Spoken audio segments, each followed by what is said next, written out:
ለኢትዮጵያውያን በስመ አብ ወወልድ ወመንፈስ ቅዱስ አሃዱ አምላክ ከቃሉ አንዲቷን ፈጽማ በማትታበል በአንድ አምላክ ስም ጊዜ ሰጥተህ ከማንበብህና ከማድመጥህ በፊት ፈጣሪ አለ ወይስ ደግሞ ፈጣሪ የለም በሚለው ላይ ግልጽ የሆነ የራስህን እምነትህን ለራስህ ጠይቅ። አቋምህን ለይ። ከዛ ብቻ አንብበው፣ አድምጠው። ለየትኛዋ ሕይወትህ ለማንስ ብለህ ከምታምንበት አቋምህ መወላወል ነው።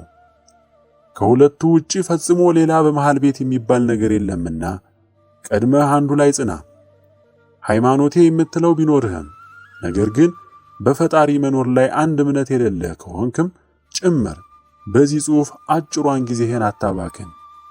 ፈጣሪ መኖሩን የምታውቅና ያመንክ ከሆንክ ግን የሚከተለው ጽሑፍ ፈጣሪ ባለበት ዓለም ላይ ያለ ግልጽና ጽኑ የማንሸሸው ሐቅ ነውና ልዩነት አይኖረንም።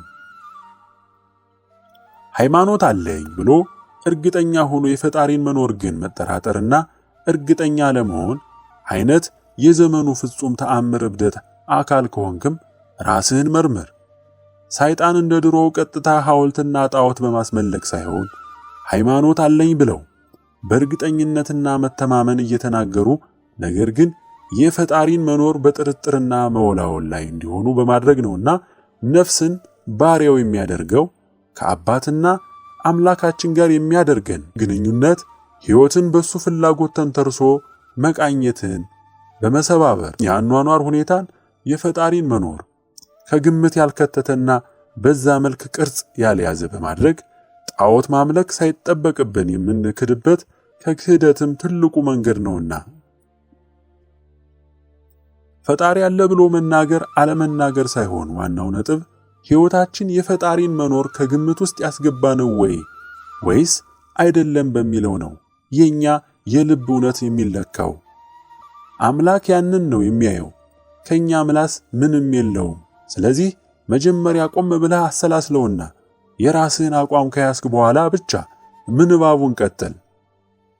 በዓለማችን ላይ ታላቅ ስልጣንና ኃይል ያለው በሁሉ ሊወስን የሚቻለው ፈጣሪ አለ ካልክ በተጻፈው የማንስማማበት ምክንያት የለንምና ምንባቡን ቀጥለው። የፈጣሪን መኖር ከካድህ ግን ማንም በግድ የሚገፋህ አይኖርም።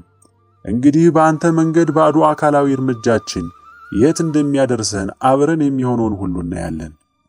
ይህንንም በማንበብ የአጭር ዕድሜህን ጊዜ አታባክናት። የዛሬው የኢትዮጵያ ሕዝብ ከሁለት ያጣ ሆኖ በመሃል ቤት በክስረትና ከሌላው በከፋ መከራ መሃል ለይቶ ይገኛል። ኢትዮጵያንም ከሌላው ዓለም የሚለያት ችግሯ ይህ ብቻ ነው። ከሁለቱም ያልሆነች ሀገር በመሆኗ ወይ ከእግዚአብሔር አልሆነ ወይ ከአጋንንት ወገን አልሆነ በጦር ሜዳ መሃል ሰፍሮ ሁለቱም ወገን የኔ ብለው ላይ መድቡት በመሃል ቆሞ የሚገኝን አካል እንመስላለን። የሁሉም አቅጣጫ ጥይት ላለመመታትና ዋስትና የለውም። ክርስቶስ የሰበከውና ከጨለማዊነት የሚያድን እምነትና የአኗኗር መንገድን ብንተውና የአምላክን መኖር የካድን በዝሙት ባህል በኃጢአትና በአጠቃላይ በመጽሐፍ ላይ በተወገዘው ርኩሰት ሥራ የተዘፈቀን ብንሆን ኖሮ ሰይጣን እንደ ምዕራባውያን በምድራዊ ኑሯችን ሁሉ በሥጋ የምንፈልገውን ብልጽግና፣ ሀብት ወዘተ ሊሞላልን ምን ገዶት ይሞላልን ነበር። ለእርድ የሚቀልቧትን በግ ተንከባክበው ቀልበው እንደሚያቆዩት ማለት ነው። ብዙ በሀገራችንም እንደሚታየው በጠንቋይ በኩል እንኳን ከእግዚአብሔር ከተለያዩለትና ከካዱለት ምን ገዶት ሀብት ሊነሳ ስንት ብልጽግናን በምድር ላይ ሊያለብሰን መች ይሰስታል? መጨረሻው አያምርም እንጂ ነው። ወይስ ምዕራባውያን ባፋቸው በመንፈሳዊው ዓለም መኖር አናምንም በቁሳዊነትና ሳይንስ ብቻ ወዘተ ምናምን ስላሉ ለሰይጣን አይመቹትም? ከነሱ የራቀ ነው ብለህ አሰብክ? እሱንም ጨምረው ፈጣሪን ቢክዱለት ደስታው እንጂ ምን ሊጎልበት? ወደ አምላክ ካልሄዱ ዞሮ የሱን አይደሉም እንዴ? ነፃ ሆኖ በመሃል ሌላ አኗኗር ያለ ይመስልሃል እንዴ? ነው ወይስ ፈጣሪ መኖሩን ጭራሽ ክደዋል? ፈጣሪ አለ ማለት እሱ አስቦ የፈጠረበት እንድንኖር የሚፈልገው መንገድ አለ ማለት ነው። እኛም አኗኗራችን ወይም ያንን ይመስላል ወይ ደግሞ አይመስልም። በዚህም መሰረት ሁለት አማራጭ ብቻ ነው ያለው። አንዱ የእግዚአብሔር፣ ሌላው ደግሞ የሰይጣን። ከሁለቱ መሃል የሚባል ቦታ ፈጽሞ ሊኖርም አይችልም። ከፈጣሪ አምላካችን እቅፍ ከወደቅን ያለ እረፍት ከስር ስር በረሃብ የሚልከሰከሰውን ሰይጣን አነፍንፎ ይለቅመናል እንጂ። በጎችን እረኛቸው ጥሏቸው ቢሄድ ተርበው አነፍንፈው ሲከታተሉ የነበሩ አውሬዎች ሁሉ እያያቸው ከቶ ችላ ዝም እንደማይሉ አታውቅምን?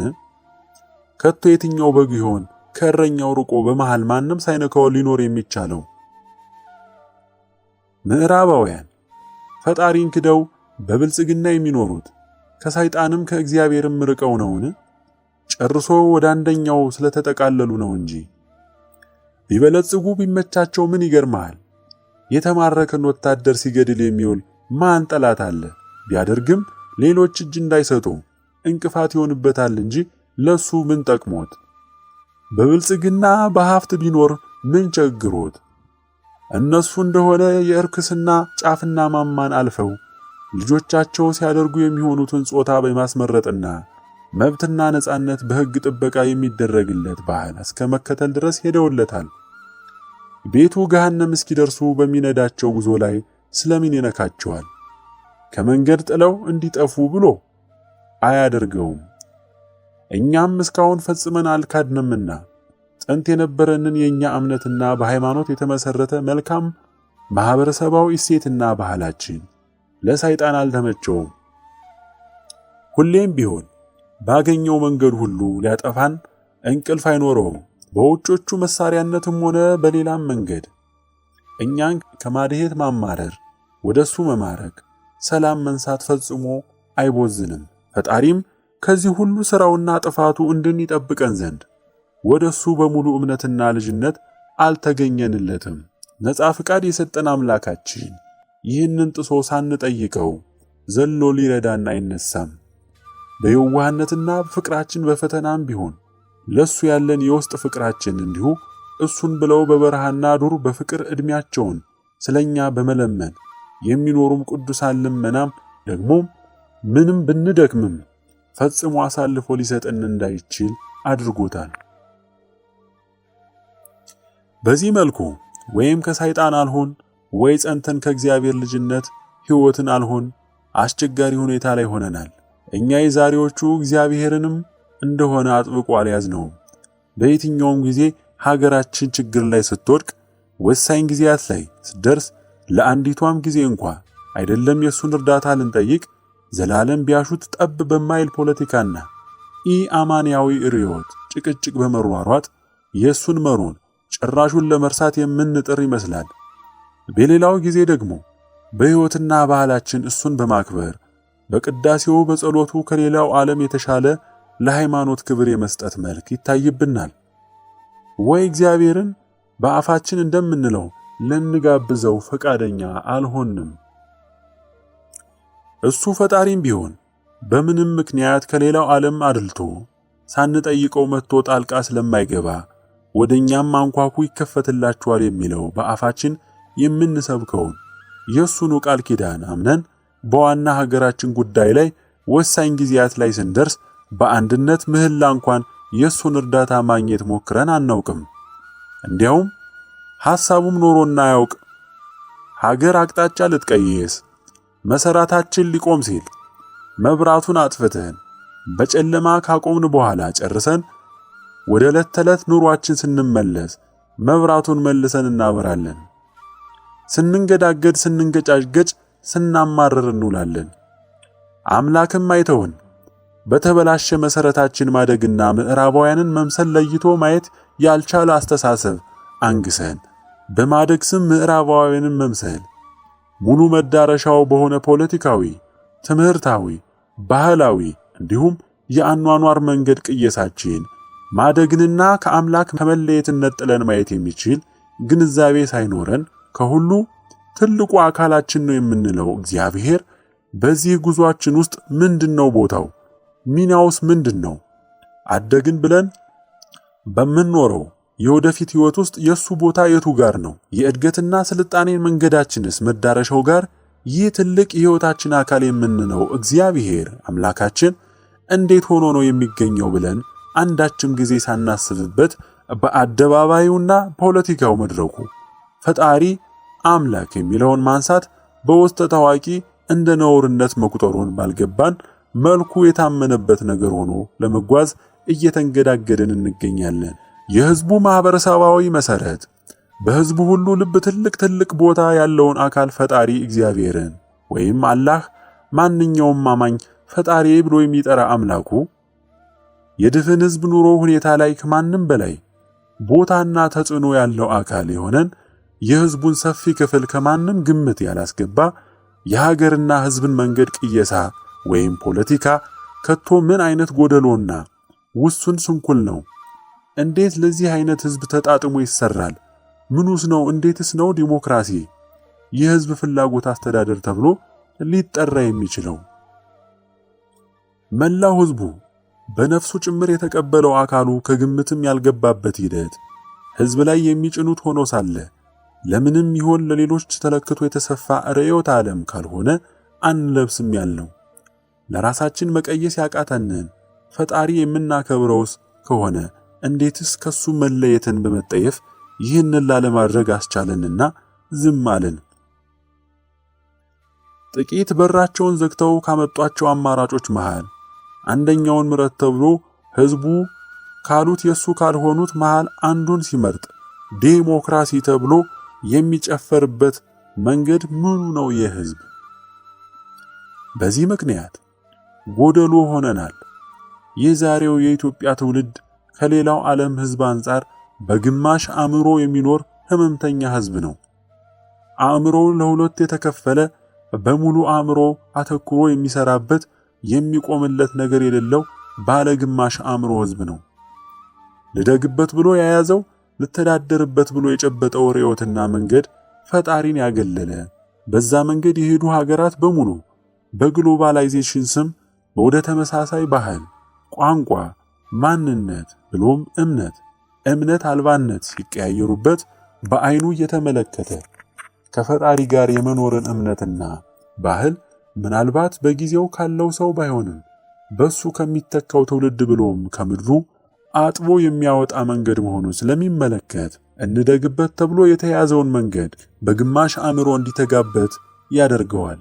በዚህም ምክንያት ለእድገት ሲሆን ግማሽ አእምሮ ያለን ሕዝቦች ያደርገናል። ከሁሉ ነገር ምን ይቀድምብሃል ቢባል ፈጣሪዬ ይላል።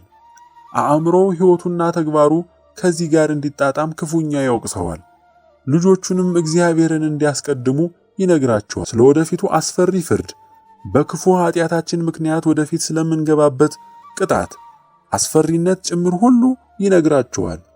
የዕለት ተዕለት ሕይወታቸው ግን ከዛ መንገድ በተቃራኒ መሆኑን ሁሉም ያውቁታል። በስነ ልቦና መነጽር ብቻ ብናየው እንኳ አታድርግ የእሳት መንገድ ነው ብሎ የሚያምነውን ይህንን ባደርግ ወደ እሳት ፍርድ ወደ ጥፋቴ ይመራኛል ብሎ የሚያምነውን ተብሎም የሚነገረውን ነገር በዕለት ተዕለት ኑሮ ማድረግን የተለማመደ ድንጋይ ጭንቅላትና ክፉኛ የተዛባ አእምሮን ይዞ የሚያድግ ትውልድን እንድንይዝ ሆነናል።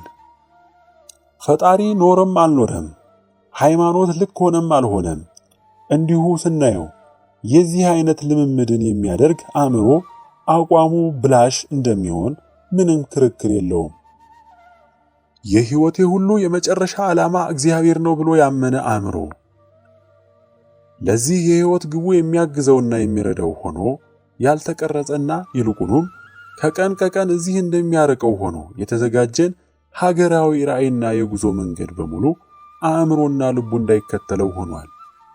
በዚህም ምክንያት ባለግማሽ አእምሮ ተብለን ብንጠራ ማጋነን አይሆንም። ይህ የቅዱስን መጽሐፍ ቃል ወይም እውነት ነው ብለን ነው መቀበል ያለብን ወይ ደግሞ ውሸት ነው ብለን ማመን ያለብን።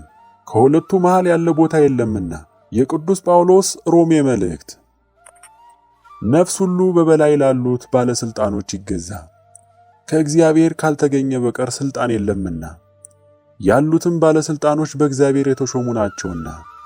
ስለዚህ ባለስልጣንን የሚቃወም የእግዚአብሔርን ሥርዓት ይቃወማል፣ የሚቃወሙትን በራሳቸው ላይ ፍርድን ይቀበላሉ። ገዢዎች ለክፉ አድራጊዎች እንጂ መልካም ለሚያደርጉ የሚሰፍሩ አይደሉምና። የጴጥሮስ መልእክት። ስለ ጌታ ብላችሁ ለሰው ሥርዓትን ሁሉ ተገዙ፣ ለንጉሥም ቢሆን ከሁሉ በላይ ነውና፣ ለመኳንንትም ቢሆን ክፉ የሚያደርጉትን ለመቅጣት በጎም የሚያደርጉትን ለማመስገን ከእርሱ ተልከዋልና ተገዙ። የቅዱስ መጽሐፍ ቃል እንዲህ ይላል። ዛሬ ላለን ለብዙዎቻችን ግር የሚልና የሚያስደነግጥ ቃል ነው። ይህ መጥፎ ንግግር ነው፣ ተሳስቷል እንል ነው? ወይስ የመረጥነው ብቻ ነው እውነት ለኛ ነው? ወይስ ሌላ ሃይማኖት በሌላ መጽሐፍ ላይ መስርተናል? ክርስቶስ ወደ ምድር በመጣ ጊዜ ስለሚገዛው መንግስትም ሆነ ስለ አስተዳዳሪዎቹ ዋጋ ሰጥቶ አልተናገረም። ይልቁንስ ሲጠይቁት የቄሳርን ለቄሳር የእግዚአብሔርን ለእግዚአብሔር ብሎ ነበር የተናገረው። ቦታም ሰጥቶ ስለሱ አልተናገረም ነበር። ምክንያቱም ሕዝቡ እግዚአብሔርን ከያዘና አምላኩን ከጠየቀው የምድራዊዎቹ ባለስልጣናት የቅንጣትም ያክል ኃይል ኖሯቸው የሚያስቀሩት ነገር እንደሌለ ያውቃልና ይህን ያህል እግዚአብሔርን መያዝ ነው ያስተማራቸው። ከዛ በኋላ አይደለም የምድር ባለስልጣናት የዝናብ ደመና ሳይቀር በሕዝቡ ጸሎት እንደሚገዛ እሙን ነው። በሀገራችን ጉዳይ ስንለፋ ወይም ስንንቀሳቀስ እንደው ለመሆኑ እግዚአብሔር ስለ መንግስትና ስልጣን የሚለው ምንድነው ብለን አስበን እናውቃለን? ቆይ ግን በፈጣሪ አማኝ ነን የምንለው ምን ለማለት ነው? ለአፋችን ደስታ ብቻ ነው እኮ የምንናገረው። ፈጣሪ አለ ብለን ተስማምተናልና። ታዲያ እንዲህ ላኑራቸው ብሎ ከፈጠረን ከሱ በላይ ለሰው ልጆች ህብረት ኑሮ መልክና መመሪያ መንገድ የተሻለ ትርጉም ሊሰጥ ይችላል ብለን እናምናለን። ታዲያ እሱ ምን ይላል ብለን እንዴት አስቀድመን ልንጠይቅ አልቻልንም? እግዚአብሔር ስለ መንግስትና ስልጣን የሚለው ምንድነው? ይህንን አስበነው እናውቃለን? ፈጣሪ አለ ብለን ተስማምተናልና ከሱ በላይ ስለፈጠረው ሰው ልጅ ህብረት ኑሮና መልክ መመሪያ መንገድ የተሻለ ትርጉም ሊሰጥ ይችላል ብለን እናምናለን። ታዲያ እሱ ምን ይላል ብለን እንዴት አስቀድመን ልንጠይቅ አልቻልንም? እንደ እውነታው ከሆነ በስልጣን የሚቀመጠው አካል ልክ እንደ መስታወት ህዝቡ በእግዚአብሔር ፊት ስላለላቸው ቅቡልነትና መልስ ራሳቸውን የሚለኩበት ነጸብራቃቸው ነው። መልካም ሆነው በእግዚአብሔር ሞገስን ባገኙ ጊዜ መልካሙን ሊያነግስባቸው፣ አንዳንዴ ለፈተናም ወይም ደግሞ ሙሉ ህዝቡ በክፋትና ኃጢአት ዘቅጠው ርኩሰትን በያዙ ጊዜ የከፋውን ከበዛም ጭራሹኑ ከሌላ መጥቶ የሚገዛ አጥፊን ሊያስነሳባቸው የሚቻለው እነሱም የራሳቸውን እምነት የሚያዩበት መንገድ ነው። ቢከፋቸውም በአንድ ላይ ወደ አምላካቸው በማመልከት በሱባኤ በምህላ ፍጹም ሊንዱት ሊያጸኑት የሚቻላቸው ተራ ክፍል ነው። በዚህም መልኩ የተከወኑ በሀገራችን ብዙ ታሪኮች አሉ። ታላላቅ ባለስልጣናትም የደሃ በስጋ ደካማ የካህናትን ግዝት እጅግ አብዝተው የሚፈሩበት ለጦርነት ከተው ሰንቀው ሕዝብ አንቀሳቅሰው ዘምተው ከተንቀሳቀሱ በኋላ እንኳን በሜዳው ላይ በመሃል ካህናት ገብተው ካስቆሟቸው ሁሉን ትተው የሚመለሱት። እግዚአብሔር ለምድር ባለስልጣን ያን ያህል ቦታ አይሰጠውም።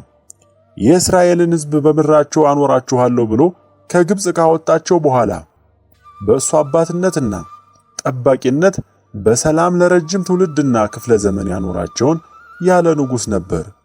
በኋላም ንጉሥ ያነግስላቸው ዘንድ ቢለምኑት አህዮቹን ሊፈልግ የወጣውን አንድ ብላቴና ሳኦልን ቀባላቸው። ልክ እንደ ዛሬዎቹ እንደኛ የእግዚአብሔርን መንገድና ሐሳብ ባለመረዳታቸው ስልጣንና ንግስናን ወሳኝና ከሁሉ በላይ መሰረት በማድረጋቸው እግዚአብሔር በማዘኑ ነቢዩ ሳሙኤል የተናገረውን ይህንን ነበር። ሳሙኤልም ሕዝቡን ወደ እግዚአብሔር ወደ ምጽጳ ጠራ። የእስራኤልንም ልጆች የእስራኤል አምላክ እግዚአብሔር እንዲህ ይላል፣ እስራኤልን ከግብጽ አወጣሁ፣ ከግብፃውያንም እጅ ከሚያስጨንቋችሁም ነገሥታት ሁሉ እጅ አዳንኳችሁ። ዛሬ ግን ከመከራችሁና ከጭንቀታችሁ ሁሉ ያዳናችሁን አምላካችሁን ንቃችሁ እንዲህ አይሁን፣ ነገር ግን ንጉሥ አንግስልን አላችሁት ብሎ ሳኦልን አነገሰላቸው። ቢነግስም ባይነግስም ለሰላምና ጥንካሬ መሰረቱ ዋናው ሕዝቡ ከእግዚአብሔር ጋር ያለው ግንኙነት በመሆኑ አንግስልን ቢሉት ሊያነግስላቸው፣ ይቅር ተወው ቢሉት ያለ ንጉሥ ሊያኖራቸው አምላክ ምንም ችግር እንደሌለበት ያሳያል። ቅዱስ መጽሐፍ እንደሚናገረው የሥልጣን ሁሉ ምንጭ እግዚአብሔር ነው። ከላይ ያለ ሥልጣን ደግሞ ሕዝቡም ከአምላካቸው ጋር ያላቸውን መልካም ግንኙነት የሚለኩበት መስታወት እንጂ ያን ያህል በሕይወታቸው ላይ ለውጥ ለመፍጠር ሥልጣን ኖሮት በእሱ አቅጣጫ የሚሄዱለት እንዳልሆነ ብዙ ቦታ ላይ እግዚአብሔር ሲናገር ይሰማል። ሕዝቡ መልካም ቢሆን፣ ለእግዚአብሔር በመልካም የሚገዛ ቢሆን መልካም መሪ ይነግስለታል። በዛው መጠን ደግሞ ክፉ የሚሰራ ከሆነ ክፉ መሪ ይነግስበታል። በዚሁም አንድ መመልከቻነት ሕዝቡ ክፉ በበረታባቸው ጊዜ በአንድነት ለአመጽ ሳይሆን የሚነሱት ወደ አምላካቸው ነበር በህብረት የሚያመለክቱት። አምላክም ለመቶ ሚሊዮኖች ብሎ አንድን ባለስልጣን ወደ መሪ ቢያነሳው ቢጥለው ምን ቢያደርገው የሚገርም ነገርም አይኖረውም። ጥንትም ቢሆን ያለ ንጉሥ የእስራኤል ሕዝብ ሲኖር ነበርና ቁልፉ የሕዝቡ በእግዚአብሔር ዘንድ ያለው እምነት እንጂ ከላይ የሚሽከረከረው መሪ የሥራችን ውጤት ነው። መልካም ብንሆን መልካም ሊያነግስልን፣ ክፉም ብንሆን ያው ሊሆንልን ሥልጣኑ የእግዚአብሔር እንደሆነ ነው መጽሐፉ የሚናገረው። ያም ነበረ መንገዱ አማኝ ለሆነ ሕዝብ ብቻ። አባቶች ሲናገሩም ጥንት በኢትዮጵያ ክፉ ንጉሥ ቢነሳባቸው መከራ ባጸናባቸው ጊዜ ቀሳውስት፣ ሽማግሌዎች ተሰብስበው ክንድህን አቅልልልን ካለዛ በፈጣሪያችን ስም ልናወግዝ ነው ቢሉት መጀመሪያውኑ በእናንተው ክፉ ሥራ አይደለም እንዴ እኔን በላያችሁ ላይ ያነገሰባችሁ? ከኔ ሳይሆን ከፈጣሪያችሁ ጨርሶ ብሎ መልሶላችኋል ይባላል። የምድር ባለስልጣን ምድራዊ በመሆኑ አምላክም እስራኤልን ከግብፅ አውጥቶ አባት ሆኖ ያለ ንጉሥ እንዳኖራቸው በኋላም ንጉሥ አስነሳልን ቢሉት እንዳፋቸው እንዳነገሰላቸው ሁሉ የምድር ስልጣን ከእግዚአብሔር የሚሰጥ ለክፉ ትውልድ ክፉ ለበጎ ትውልድ በጎ የሚሆን የሕዝቡ የአኗኗር ሁኔታ ነጸብራቅ ማዕረግ ነው። ይህ ንግግር አምላክ የለም ብለው ለሚያምኑት እንጂ አምላክ መኖሩን ለተቀበሉ እንግዳ አይሆንባቸውም። ምክንያቱም 100 ሚሊዮን የእግዚአብሔር ሕዝብ ላይ ስልጣን ኖሮት ሁሉን የሚያደርግ አካል የእግዚአብሔር ልጅ ሆነው ሳሉ ከውጭም ሆነ ከውስጥ የተነሳ ቢሆን በእግዚአብሔር ሕዝብ ላይ የማይገባቸውን ሊያደርግባቸው ስልጣን ከየትም ሊያገኝ አይችልምና። ሌላም ደግሞ ያ ሁሉ የእግዚአብሔር ልጅ ስነ መሪው ወደ አምላኩ ቢያመለክት አንድ ሰው አንድ መሪ ከዛ ሁሉ የእግዚአብሔር ልጅ በልጦ ጸንቶ ሊቆይ አይችልምና ባለስልጣን ብሎ ይናገራቸው እንጂ እንደ መጽሐፍ ቅዱስ ውስጣዊ ትርጉም ገዢዎች ሳይሆኑ ተገዢዎች ናቸው። ሕዝቡ በእግዚአብሔር በኩል በጸሎት የሚገዛቸው፣ ሕዝቡ ወደ እግዚአብሔር ካመለከተባቸው ለሰዓት ሽራፊ ጸንተው ሊቆሙ የማይችሉ፣ ሕዝቡ ከእግዚአብሔር መንገድ ወጥቶ ክፎች ካነገሰበት እግዚአብሔር እስካለ ድረስ የሚጸኑ ታዛዥ አካላት ናቸው ገዢዎች። የኛም የዛሬው ነገራችን ሁሉ እንዲህ ነው። በሀገራችን ሁኔታና በፖለቲካው በአስተዳደሩ ጉዳይ አምላካችን ለሽራፊ ሴኮን የኛም የዛሬው ነገራችን ሁሉ እንዲሁ ነው። በሀገራችን ሁኔታና በፖለቲካው አስተዳደር ጉዳይ አምላካችንን ለሽራፊ ሴኮንድ በእምነት ልንጠይቀው ወደን አናውቅም። በራሳችን መንገድ ስንንፈራገጥ ከጥንት ለእግዚአብሔር በነበረን ቅርበት ቂም የያዘ አጋንንት የሰፈረባቸው ዘረኞችንና ከሃዲያንን መስፈኛ ሆንን። ይሄው ለውድቀታችን ስንርመሰመስ እንገኛለን።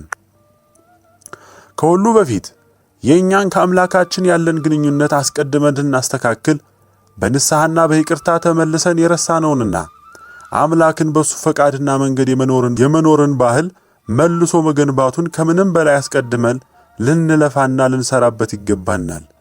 ወደ አምላካችን ቀርበን ይቅርታን ያወርድልን፣ ሀገራችንን ያስተካክልልን ዘንድ እጅግ ጸንተን ልንለምነው ይገባናል። ይሄ እንደ ዘመኑ ፖለቲከኞች አብሮ የመኖር የእምነት እሴቶችን እንገንባ በሚል አነጋገር የተጻፈ ፈጽሞ አይደለም። ነገር ግን ኃያል የሆነ ፈጣሪ ራሱ በአካል ስላለና እርዳን ድረስልን ብለን ልንጣራ ይገባናል ነው የሚለው።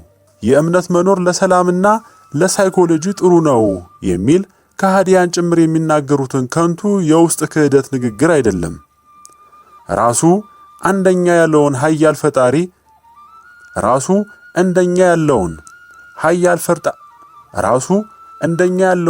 ፈጣሪ እርዳታ እንለምን የሚል እንጂ። ዓይኑ በእኛ ላይ ነውና ንግግራችን በሱ ቁጣ ቃል ከሚጀምር በእኛ የይቅርታ ልመና ቃል ይጀምር ለማለት ነው እንጂ በቃሉ አስቀድሞ የነገረን ቁጣው ከመምጣቱ በፊት እንለምነው ለማለት ነው እንጂ። ምን ነው እግዚአብሔር የለም እንዴ? ታዲያ ሁላችን ተሰብስበን በአንድነት በይቅርታ ብንለምነው ምን ይሁን ብሎ ዝም ሊለን የሚችለው ይመስላችኋል? የሁሉ ባለቤትና ፈጣሪ ጌታ ሆኖ ሳለ ለኛ ምኑም ላልሆነው ጥቃቅን ፍጥረቶቹ ጥቃቅን ነገር ለማድረግ ምን ቸግሮት? ስንት ሊረዳን ስንት ሊቀርበን የሚፈልግ አምላካችን ያለበሰንን ስጦታው የሆነ ነፃ ፈቃድ ስላለን እሱን አፍርሶ ጣልቃ ስለማይገባ እንኳኩ ይከፈትላችኋል በማለቱ እንጂ ቀድሞስ ሊረዳን ሊያግዘን መች ወደ ኋላ ብሎ ያውቅና። ዛሬም በሀገራችን በምን ስጋት ላይ ብንሆን፣ ምንም ብንፍጨረጨር፣ ብንጫጫህ፣ ብንተጋ ከመሰረቱ አንድ ከሚያደርገን ፈጣሪያችንና አባታችን ጋር በንስሐ በፍቅር ተዋህደን ከሱ እርዳታን ካልጠየቅነው፣ መሰረታችንን ካላደስን የትኛውም መሪ የትኛውም ጠቅላይ ሚኒስተር ቢመጣ ሊያድነን የሚችለው አይኖርም። ቀድሞውኑም ክፉ መሪዎች የታዘዙብን ከኃያሉ ነውና ያንን ትእዛዙን ካላስለወጥ ነው በእኛ በምድር ብናሳምር ያው ተመልሶ ትእዛዙ መጽናቱ አይቀርምና። ለምድራዊነትማ ምናልባትም ከአቢይ በላይ እንደሚናገረው ቅንነትን የተላበሰ ሁለገብ አስተዋይ ዝቅ ብሎ ከፍ ማለትን የተካነ ትሑት መሪ አይገኝልንም ይሆናል። በሱ ሙሉ ባለፈልን ነበር እንደሚባለው ምናልባት ጀግና ሊሆን ይችላል። የትም ሊገኝ የማይችል ታላቅ ጀግና፣ ነገር ግን ጦር ሜዳውን የተሳሳተ ጀግና ነው። ሙሉ ትጥቅና ጀግንነቱን ይዞ ጠላት በሌለበት በተሳሳተ ጦር ሜዳ ላይ ሄዶ የቆመ የባከነ ጀግና ምናልባት እስካሁን ስንት ነገር ሰርቷል፣ ስንት አስታርቋል፣ ስንት ይሆናል ተብሎ የማይታሰብ ተአምር አከናውኗል ይባል ይሆናል። እውነት ነው። ነገር ግን ይሄ ሁሉ መጠጋገን ማከም ሁሉም በዚሁ ያለ ፈጣሪ መንፈራገጣችንን ከቀጠልን አሁንም አይቀሬ በሆነው ትንቢቱ የተነገረው በ3 ቀንና 3 ሌሊት ጽኑ ነውጥ መደረማመሱ መንደዱ መፈንዳቱ ካልቀረ ዛሬ ምን ተአምር ቢሰራ ምን ትርጉም ሊኖረው ይችላል? አፋፍ ላይ ልትወድቅ ያለችን እንቁላል በቀለም በጌጥ ምን ቢያሳምሯት ምን ቢያሸበርቋት ተንከባላ ወድቃ መፈረካከሷ መበለሻሸቷን ሊያስቀሩላት ካልቻሉ ያ ሁሉ ድንቅ ተግባር ለጊዜ ነው እንጂ ምኗ ሊሆንላት ነው? እሱንም ሳይቀር ቀድሞ እያወቀው እዚህ ቦታ መርቶ እንዳመጣው የሚያምነው ፈጣሪውን የሁሉ ካህሊ ፈጣሪያችን ዘንድ በአንድነት ፊታችንን አዙረን እርዳታውን እንድንጠይቅ በአባቶች በኩል እንኳን ካላስተባበረን እውነት እንዲህ የሚለውን ደግሞ እላችኋለሁ፣ ከናንተ በሁለቱ በምድር በማናቸውም በሚለምኑት ነገር ሁሉ ቢስማሙ በሰማያት ካለው ከአባቴ ዘንድ ይደረግላቸዋል። ቃል የተናገረ ኃያል ፈጣሪ እርዳታውን እንድንጠይቀው ይጠባበቀናል ብለው የሚተማመኑ ሰዎች በበዙበት ሀገር ሆኖ ሳለ ሁሉም በጋራ የሚወደውን ፈጣሪውን ለሀገሩ በሱባኤና ምህላ እንዲለምን የሚያስተባብር ካልሆነ ጦር ሜዳውን የተሳሳተ መና ጀግና ነው ማለት ነው። አልሞ የማይሴት የጀግኖች ጀግና የሆነ አንድ ሰው ቢኖር ትጥቁን ሁሉ ሰብስቦ ተጉዞ ጠላት በሌለበት መና ቦታ ላይ ቢገኝ ለማል ይሆን? ከንቱነትና ውድቀት ለጠላትም ብርታት ነው እንጂ። በመንፈሳዊ መነጽር የዓለምን መንግስታት እንቅስቃሴ፣ የግሎባላይዜሽኑን መንገድ፣ የሀገራችንን ሁኔታ ሊያስተውለው ካልቻለ እውነትም ጦር ሜዳውን ፈጽሞ የሳተ ጠላት ባልዋለበት ይወጣ የባከነ ከንቱ ጀግና ነው። የሩሲያው መሪ ቭላዲሚር ፑቲን እንኳን በዛ ውስብስብ ትርምስ የኃያላን ስጋዊ ሽኩቻ ውስጥ ተጠምዶ የሚኖር ሆኖ ሳለ ከኛ የዘመኑ የሃይማኖት መሪዎች በተሻለ አዲሱን የዓለም መንፈስ እንዲሁም ግሎባላይዜሽንን መንፈስና እውነተኛ ቀለም እንዲህ ሲል በደንብ ገልጾት ነበር። ሀገራት ሁሉ እምነታቸው፣ ባህላቸው ሁሉ እየታጠበ ወደ አንድና ተመሳሳይነት እየተለወጡ ብዙ የአውሮፓ ሀገራትን ተመልክተናል። ድሮ ድንቅ ታሪኮች የነበሯቸው ልዩ ልዩ ማንነት የነበሯቸው የአውሮፓ ሀገራት አሁን እንደምናየው ራስን ማጣትነትንና በቀደመው ክርስቲያናዊ ባህልና ታሪካቸው የሚያፍሩና የሚሸማቀቁ ትውልዶች እየተፈጠሩባቸው በአይናችን አይተናል። በዚህ መልኩም የዓለም ሀገራት ሁሉ በአዲስ ማንነትና እምነት አልባነት መሪ ባህል የሚገፉበት አስፈሪ ወረርሽኝ ውስጥ እየገቡ ይገኛሉ ብሎ ነበር ባልተጠበቀ መድረክ ላይ ከሁላችን በበለጠ መረዳት የገለጸልን። ቢያንስ የክፉውን ወራሪ መንፈስ አቅጣጫ ተረድቶታል። ምንም እንኳን እሱም ቢሆን ከስጋ መሯሯጥ ያለ መፍትሄ ሊፈይድ ባይቻለውም የኛ መሪዎች ግን በምንም መልኩ ዓለምንና በውስጧ ያሉትን ወራሪ አጥፊ መንፈሶች ሊረዷቸው አልቻሉም። አለ ብለው ያመኑትን የሁሉ ፈጣሪና ወሳኝ የሆነውን ታላቁን ኃይልም ከግምት ሊያስገቡት አልተቻላቸውም። በስውር ያለ ጠላቱን መኖር ያላወቀ አካል እጅግ በከፋ መልኩ የጠላቱ ባሪያና ተጎጅ እንደሚሆነው ሁሉ አብይም ቢሆን ለዚህ መንፈሳዊ ጠላት ከቦታ ሳይሰጥ ሎሌዎቹ በሆኑ የውጭ ኃይላት ለሚያስፈጽመው ጥፋቱ አይኑን ጨፍኖ የሚያደርገው ነገር ሁሉ ሀገራችንን ጠምዝዞ በጠላት መዳፍ ውስጥ የሚያስገባት ይሆናል። በሚያደርገው ነገር ሁሉ ሀገራችን ኢትዮጵያ የሚያጠፋና አሳልፎ የሚሰጥ ይሆናል። ይህም እንዲሁ ፍርሃትና ወሬ አይደለም፣ ገና ከጅማሬው እያደረገው ይገኛል። ሀገሪቷ ለመቶ ዓመታት በደሃ ጉልበቷ በደሟ ያሳደገቻቸው ስሮቻቸውን አስፍተው አጥልቀው የዘረጉ የሀገሪቱ ምሰሶ የሆኑ ድርጅቶችን በማይመለስ መልኩ በቋሚ ባለቤትነት ለውጭ አካላት መስጠትን በውጭ አማካሪነት የመጀመሪያ እርምጃ አድርጎ ተነስቷል። በኢትዮጵያ ሕዝቦች ለትውልዶች በስኬት ሊያወርሷቸው የተቻላቸው ብቸኛ የሀገር ሀብት የሆኑት እነዚህ ከመቶ ዓመት በላይ ትውልዶች ለኢትዮጵያ ብለው ገንብተው ለኛ ያደረሱልን አይደለም። ጊዜ የደረሰው ባለስልጣን እኛም ልንሸጣቸው መብቱ ባልኖረው ነበር። በስጋዊ እይታ እንኳን ምንም ምክንያት የሌላቸው የውጭዎች ጫናና ተጽዕኖ ስላየለ ብቻ የምናደርጋቸው ተግባራት ኢትዮጵያን እንደ ጨዋ ማምቶ በሁሉ ነገሯ ዓለሙን መስላ እምነቷን ባህሏን በሙሉ መልኩ ዓለሙን እንድትመስለው በቴክኖሎጂም በኢኮኖሚም ተጽዕኖ አሟምቶ አጥፍቶ የሚቀላቀላት የዘመኑ መሪ ክፉ አስካጅ ክፉ መንፈስ ሥራ ነው። በስጋም ወደ በለጠ ባርነትና ጸያፍ ብዝበዛ ባለቤት አልባልነት የሚመራ ነው እንጂ እሱም ቢሆን ለኢትዮጵያ እውነተኛ ጥቅም ኖሮት አይደለም።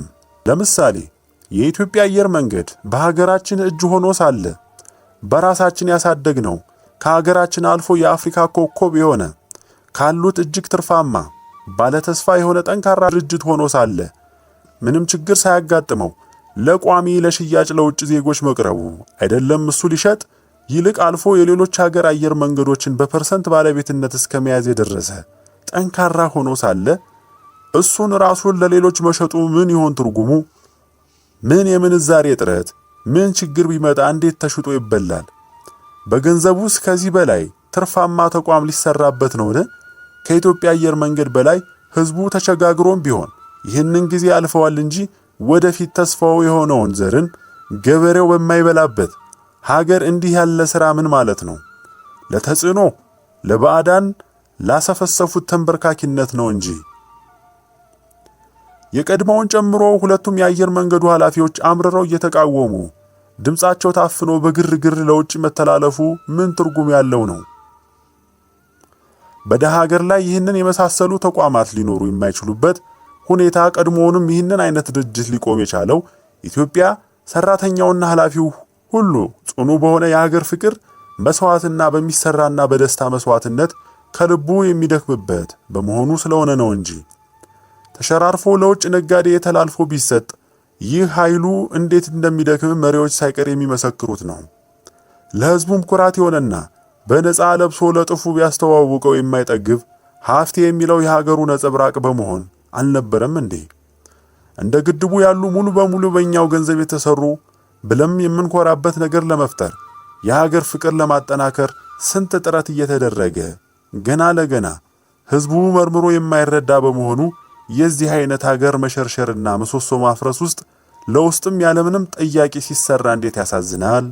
በኢትዮ ቴሌኮምስ በኩል እያንዳንዱ ህዝብ ሁሉ በሳምንት እስከ 3 ካርድ በመግዛት የሚፈጀው ገንዘብ ወደ መንግስቱ ሄዶ ያው ተመልሶ መንገድ፣ ደሞዝ፣ ሆስፒታል፣ ዩኒቨርሲቲ የሚሰራበት በመሆኑ ነው እንጂ ህዝቡ መቼ ገንዘቡ ብዛት ሳይታየው ቀርቶ ኖሯል። ታዲያ ይህንን ትልቅ ተቋም ለውጭ ነጋዴዎች በመሸጥ ይህንን ከትንሹ ከትልቁ ሁሉ የግብር ያክል በገፍ የሚሰበሰብበትን ገንዘብ ቀጥታ ወደ ውጭ አገር ፈሶ የተረፈው ነጭ ነጋዴ መኪና ደራርቦ የሚገዛበት ገንዘብ የተረፈው ባዕድ አገር ኢኮኖሚ የሚሰባበት ማድረግ ምን ያህል የመንፈስ ግርዶሽና ባርነት ነው! የአገልግሎት መሻሻል ያመጣል በሚባል ስብከታቸው አስከራው ትልቅ ተጽዕኖንና ጫና ያለው የሆነውን የሚሰበስበውን ገንዘብ መዳረሻ ወደ ራሳቸው ጋን ሲያዞሩ አጨብጭቦ መቀበል ምን የሚባል ነው? ድርጅቶቹ በመስዋዕትነት ለሀገራቸው የሚሰሯቸው ተግባራትስ በመንግስት ትዕዛዝ አደጋ በሚኖሩባቸው ጊዜያት እልቂት ለማስቀረት የኢንተርኔት አገልግሎት በማቋረጥ በፈተና ጊዜያት በሌሎችም ብዙ መስኮች ገቢያቸውን ሰውተው ለሀገራቸው የሚያደርጓቸው ሥራዎችስ? መብራት ኃይልስ ለግል ነጋዴዎች ተሽጦ በገጠር በራቁ ቦታዎች ሁሉ መስዋዕትነት ለመዘርጋትና መገንባቱን ቀርቶ ያተርፈኛል አያተርፈኝም በሚል ስሌት ሊቃኝ አይደል? ድሃው እኩል ባለቤት የሆነባቸው ትልልቅ ግድቦቹን ጨምሮ ለወጪዎችና ጥቂቶች ይሸጥ እየተባለም አይደለ? ሌላው ተጽዕኖ ቢቀር እንኳን በሕግ የተፈቀደ ሞኖፖሊና ጥንካሬን የተላበሱትን እነዚህን ድርጅቶች በሀገር ድጋፍ ከተያዙ ልቅ ኃይላቸው ለውጭ አሳልፎ ሰጥቶ በሀገራችን ላሉ ሌሎች ድርጅቶች ለሀገራችን ሌሎች የግል ተቋማት ድቀትና የወደፊትም ቋሚ ስብራት እንዲሆን አይደል መቻኮሉ? የሀገር ባለቤትነታችንስ ምን ሊሆን ነው? ይህ ሀገራት በብድር ዕዳ ሉዓላዊነታቸውን ሲያጡ የሚገቡበት ግዳጅ እንዲሁም ድርጅቶቻቸው ሲከስሩ የሚጥሉበት መንገድ ሆኖ ሳለ ገና ለገና ህዝቡ መርምሮ አይመለከትም። ጊዜው ግርግር በመሆኑ ማንም ጠልቆ ልብ ስላይለው እንቀራመት ባለ ተጽዕኖ ሀገራት ውትወታ በራስ እጅ አሳልፎ መስጠት ምን የሚባል ነው? በዚህ መሰረት ሀገሪቷን ከስር መሰረቱ አሟምቶ አጥፍቶ የመላው ስጋዊ ክህደት መንፈስና ዓለም ውስጥ የማዋሃድ ሂደት አይደለምን? ለምን ብለን ሳንጠይቅ የቀድሞዎቹ ያቆሙትን ለማፍረስ እንሮጣለን እንጂ ሀገር ጎዳ የተባለው መለስ ዜናዊ እንኳን ደፍሮ ያላደረገውን ሀገር ሉዓላዊነት ይደመሰሳል ብሎ እጅግ የሚጸየፈው ተግባርን አይደለምን? ክፉ ሲሆን ብቻ ከሌሎች እንወስዳለን እንጂ ቻይናስ ብትሆን ያንን የሚያክል ጽኑ ኢኮኖሚና ጥንካሬ ይዛ ያለች እጅግ በፍርሃት የምታርቀው ይህ ለውጮች መሸጥና በእጅ አዙር ምዕራባውያን እጅ ለሚገባው ለነጋዴያን ማሳለፍን አይደለምን? አይደለም እንደኛ ሀገር ያለች ትንፋሽ የሚበትነው ኢኮኖሚና ዕውቀት ጥንካሬ ያለት ሀገር ላይ በዚህ መልኩ ጨምሮም በብዙዎቹ መንገዶች ኢትዮጵያዊነትን እምነትና የእግዚአብሔር ልጅነትን ለማጥፋት የሚታትረው መንፈስ እኛም ሆን መሪዎቻችን ለይተነውና ዕውቅና ሰጥተነው በመጻረርም ከአምላካችን ወገንነትን እርዳታን ካልያዝን በስውር እጅ አውሮ ዞሮ ውድቀታችን ላይ ደርሰናል። በስጋ አይን በሀገራችን ታሪክ በጥቂቱ የሚገኝ እንደ አብይ ያለ ባለፍቅር ሰው አዋቂ፣ ሁለገብ፣ ትህትናን የመረጠ በሳል ከእውቀትም ከልምድም በላይ መሰረት የሆነውን ቅንነት እጅግ የተላበሰ ሙሉ ሰው ብናገኝ እንኳን መንፈሳዊውን የዓለም አሰላለፍ ካላወቀ እግዚአብሔርን ካልያዘ የዓለም ፈጣሪና ባለቤት የሁሉ ወሳኝ ለሆነው አካል ምንም ቦታ ሳይሰጥ በሥራው ሁሉ ከግምት ውስጥ ሳያስገባ ከሰራ ምንም ቢሆን ባልፈለገውና ባላሰበው መንገድ ሀገሩን እየገደለ ነው።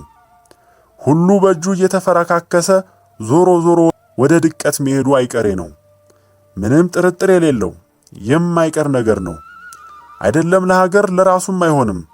እሱ በግሉ በቅንነት ቢሰራ እንኳን በዙሪያው የሚሰበሰቡት ሰዎች በዘር የሚጠራሩ ባለስልጣን የመንግስቱን ሙሉ ሥራ በሌላ መንገድ እንዳይሰሩት ምንም አያግዳቸውም።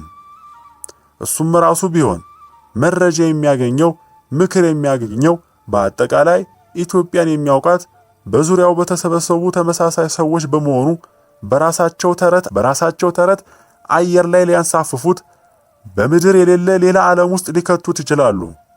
ከነሱ መንገድ በወጣ ጊዜ እንኳን ሊታዘዙት ሙሉ በራሳቸው መንገድ ሄደው እሱም በፍርሃት ሊያያቸው እንደሚችል ጥርጥር የለውም። ለዚህም መንገዳችንም ምስክር እንዲሆን መሪዎች ሁሉ ከህሊናቸውና ካመኑበት መሆን እንዳልቻሉ የአደባባይ እውነት ነው። ለዚህም ነው ሁልጊዜ ዛሬ ለተናገሩት ነገር ነገ በተጽዕኖ ይቅርታ ሲጠይቁ ሲያስተባብሉ የሚታዩት። በአሰራርና አመራራቸውም ከዚህ የወጣ እንዳልሆነ ግልጽ ነው። የትኛውም መሪ ቢሆን ትልቅ ጎርፍ ውሃ ላይ ተንሳፎ ውሃውን ወዲህ ሂድ ወዲያ ሂድ ብሎ አቅጣጫ ሊሰጥ የሚችለው ማን ነው? ከበታቾቹ ያሉ ተመሳሳይ ሰዎችን በዚሁ መልኩ ነው የሚያኖራቸው።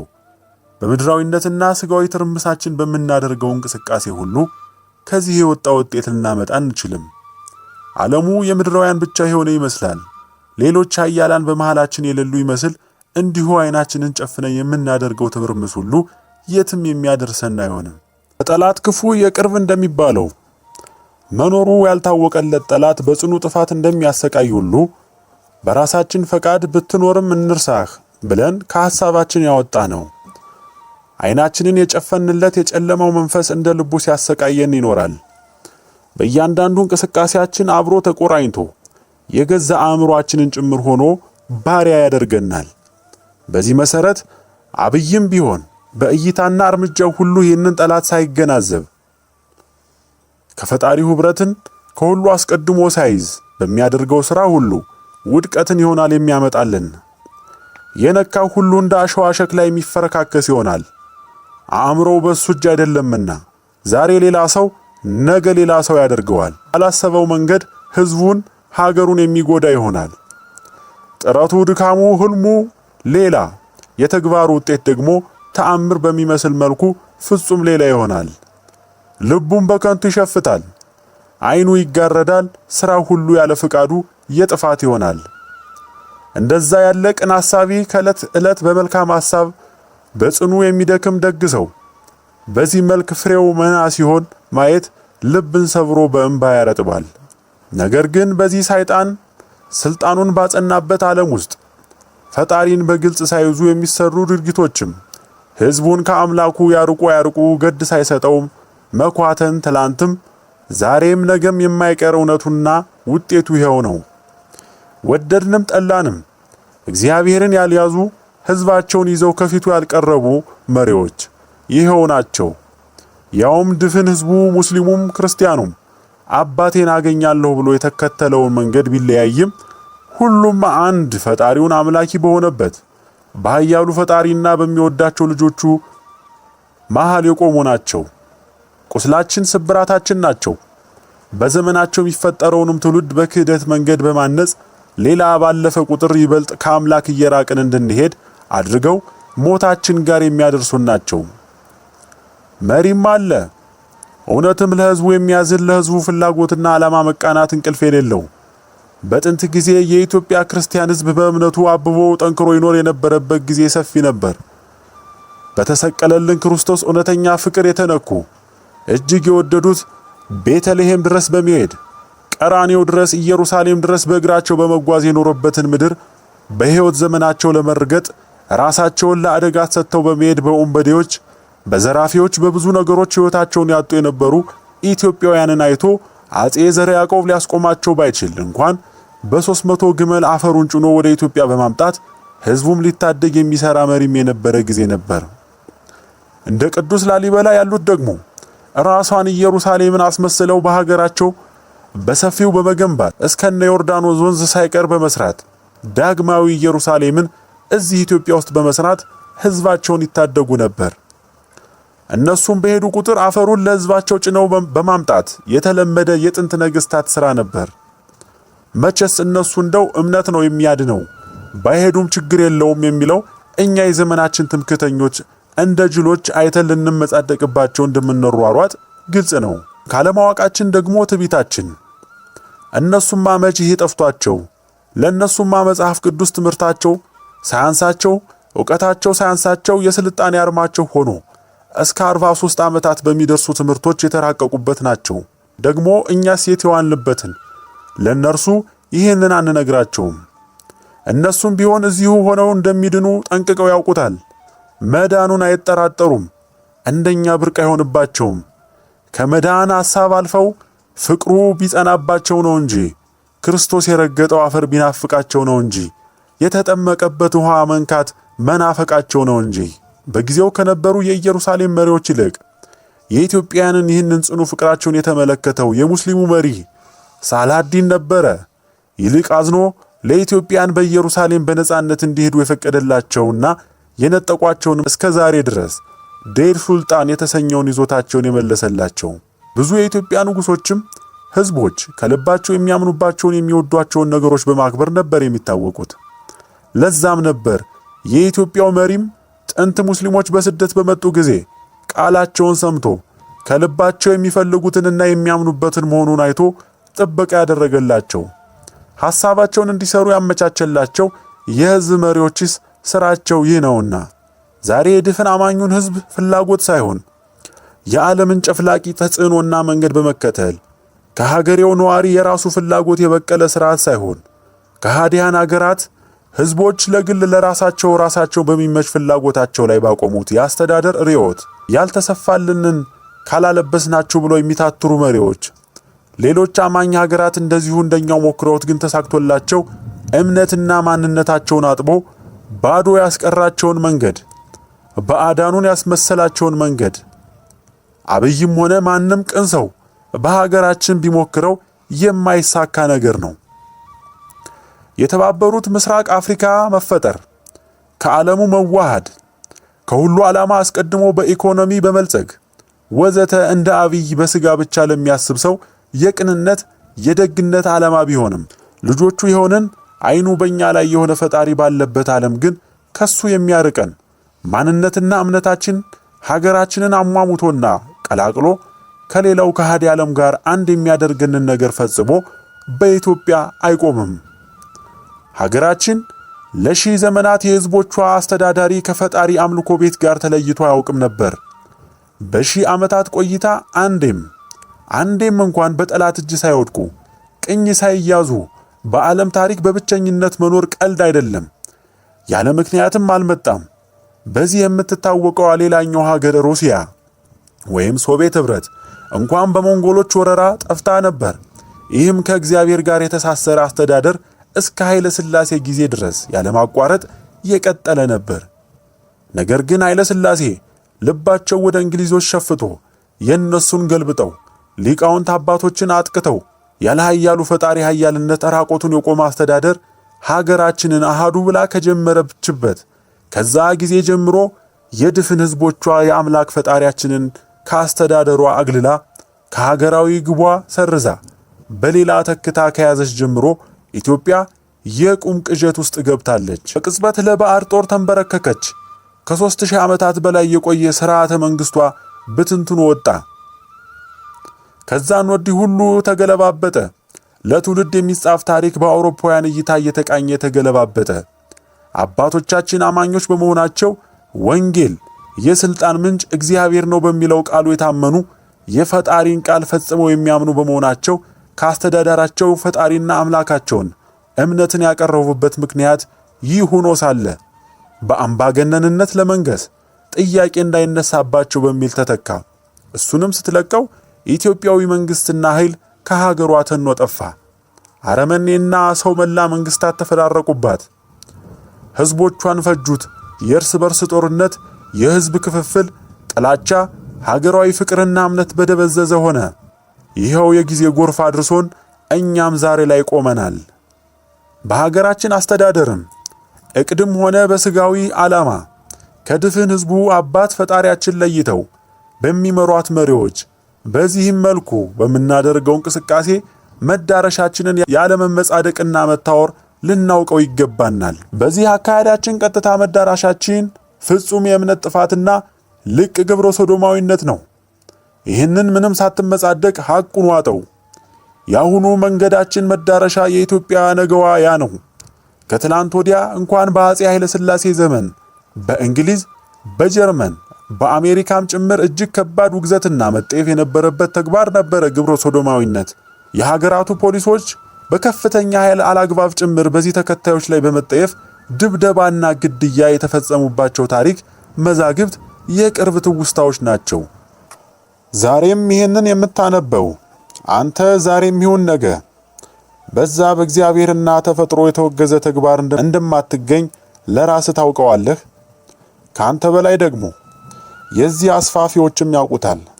ነገር ግን እነሱም የሚሰሩት በሚመጣው ትውልድ ላይ እንጂ ባንተ ላይ እንዳልሆነ መች ገብቶህ? ትላንት አሜሪካ፣ እንግሊዝ፣ ጀርመን ጨምሮ በአውሮፓ ሀገራት በግብረ ሶዶማውያን ላይ ጽኑ መጠየፍና ጥቃት ሲፈጽሙ የነበሩ ዜጎች ልክ እንደኛ ነበሩ። ነገር ግን የነሱ ልጆች ናቸው ዛሬ ያንን በማፍቀርና በማስፋፋት በዛ በማጥመቅ ትልቅ እንቅስቃሴ ላይ የሚገኙት። የሩሲያው ፕሬዝዳንት የአውሮፓ ሀገራት ባለፈው ክርስቲያናዊ ታሪካቸው እንዲያፍሩና እንዲሸማቀቁ የሚያደርግ እጅግ ፈጣን የትውልድ ቅየራና ዓለም አቀፍ ተመሳሳይ ባህልና ተከላና ወረራ ውስጥ እንገኛለን ብሎ የተናገረው ይህንን በመረዳቱ ነበር። የኛም ልጆች ከኛ በምክር ከሚቀበሉት ባህልና ሴት ይልቅ ሙሉ ውሏቸውን በሚውሉባቸው ትምህርት ቤቶቻቸውና ትርክቶቻቸው ብዙ ጊዜያቸውን ከአባቶቻቸው ምክር ይልቅ ሲሰበካቸውና ፍልስፍናቸውን ቅርጽ ሲያስይዙላቸው የሚኖሩት የውጭ ፊልሞችና ሙዚቃዎች እንዲሁም ጽሑፎች መሆናቸውን ፈጽመን ልንክደው አንችልም። አስደንጋጩ የዓለም ወደዚህ ፍጥነትና ጉዞ ካለው ህብረተሰብ ጋር ዳረቅ ሳይሆን ተተኪ ትውልዶችን በመያዝ በመሆኑ እንደኛ ያለውንም በመጮህና በመቃወም የምናስቀረው ብቻ መስሎን ሌሎችም ሀገራት መስሏቸው ዓለሙ ሁሉ በሚገርም ፍጥነት እየተወረረ ነው። የኛም ነገ በመሪዎቻችን ማሸብረክ፣ በአስተዳደራችን የፈጣሪ ዕውቅና አለመኖር፣ በምናደርገው ስጋዊ ሩጫ የነገው ማንነታችን ያ መሆኑ ተቀበልነውም አልተቀበልነውም ጽኑ ሐቅ ነው። ይህ ጸያፍ ወረርሽኝ ገና ያልተረዳነው ህቡና ረቂቅ የስርጭት ታክቲክ በግዙፍ መጠን በኃያላን የተደገፈ ስውር የወረራ እንቅስቃሴ በእስልምና ጸንተው እጅግ የሚጠየፉት አጥብቀው የሚያወግዙት የአረብ ሀገራት ሳይቀር አንበርክኳል። ማን ይነግረናል?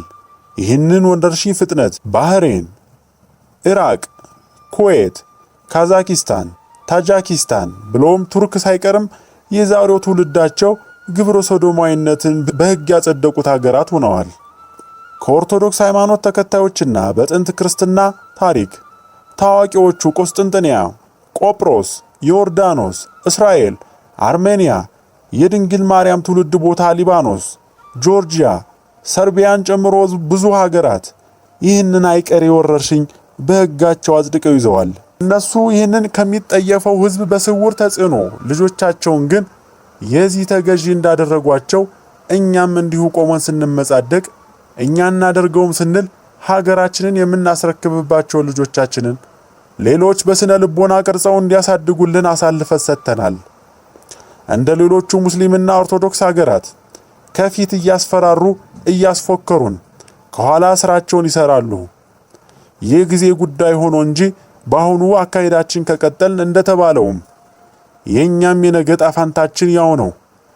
እንደ ሰውኛ ያ ነበር ጉዟችን። ዓለምም ይህንን ጠንቅቆ ያውቀዋል። እንግሊዝን፣ አሜሪካን ጨምሮ ትላንት የዚህ ተቃዋሚ የነበሩ ሁሉ ታሪካቸውን ቀይረዋል። የጥቁር መብት ተሟጋች ማንዴላ፣ የጋንዲ ታሪክ እንደሚታሰበው የግብረ ሶዶማውያን መብት ተሟጋቾች ታሪክ ከነሱ ጋር ተቀላቅሏል። ያለፈ የጨለማ ታሪክ በማለት በቢቢሲ ዶክመንታሪ የድሮውን ዘመን አስከፊነት በመዘከር መልኩ መተረክ ሁሉም ዓለም የተቀበለው ሆኗል። ሕፃናት በታሪክ ትምህርታቸውም ጨለማው ዘመን ብለው ይማሩታል። ይህ ሁሉ ዛሬያችን ነው። እኛም የተለየን አይደለንም። በዚሁ አካሄዳችን ከቀጠልን ብሎም ያሁኑ አስተዳደር የሀገራችን ምኞታችን ቢሳካልን በእኛም ሀገር ያው እንደሚሆን ምንም ጥርጥር የሌለው ነገር ነው። በተለያዩ ጊዜያት የዲሞክራሲ መንገድ በሚል ስም ተስፋ ያደረግናቸው እድሎቻችን የሰባበረ አምላክ ምስጋና ይገባዋል። ጠማማ መንገዳችንን የወደቀ ምኞታችንን የነሳ አምላክ ምስጋና ይገባዋል። 97 ዓመተ ምህረት እንደዛ እንዲያልፍ ያደረገ አምላክ ምስጋና ይገባዋል። ያለ ወደብ ቆልፎ ያኖረን እግዚአብሔር ምስጋና ይገባዋል። ሀገራችን ለውጮች ሳቢ እንዳትሆን ለብዙ ነገር እንዳይመርጧት እንዲህ ያደረገና አምላክ ምስጋና ይገባዋል። ለዘመናት ዓለምን የረሳች ዓለምም የረሳት በሚል ስያሜ እስክትጠራ ድረስ ዝግና ራሷን የሆነች ዓለም አድርጎ ያኖረን እግዚአብሔር ምስጋና ይገባዋል። እንደው ማን ይሆን በዚህ ዘመን እንዲህ ብሎ የሚያመሰግን? እውነታውን ቢያውቅ እንኳን ሊያመሰግን የሚደፍር አንዳችም የለ። ይህ ምስጋና በጨለምተኝነትና ድፍን እድገት ጠልነት የተጻፈ ይመስል ይሆናል። ነገር ግን አይደለም። ፈጣሪም በልብነት የያዘ በሱ የተቀኘ ሕዝቡን የመልካም አስተዳደር ማቆም ስንችል፣ እኛ ግን የምዕራቦችን ቀጥታ ካልገለበጥን ብለን ራሳችንን እያሳመምን እንገኛለን። መንገድና ምኞታችን አምላክን የያዘ ይሁን እንጂ ባይሆን እንደው ቢያንስ በሂደት ከሱ የሚለየን የሚያርቀን አይሁን እንጂ እንደው አሁንስ አምላክ ከኛ ጋር በምድራዊ ነገር ምን ፍኩክር ኖሮት? አደግን ወይስ አላደግን? ሀብት አገኘን፣ ሀብት አጣን፣ ለሱ ምን ሆኖ ያግደን ነበር? አይደለም ከዚህ ዓለም ሰው ሰራሽ ሀብትና እድገት አንጻር ከጽኑ ከተፈጥሮና ፊዚክስ ህግጋት ጋር ጭምር በላይ ብንሆንም ምን ገዶት?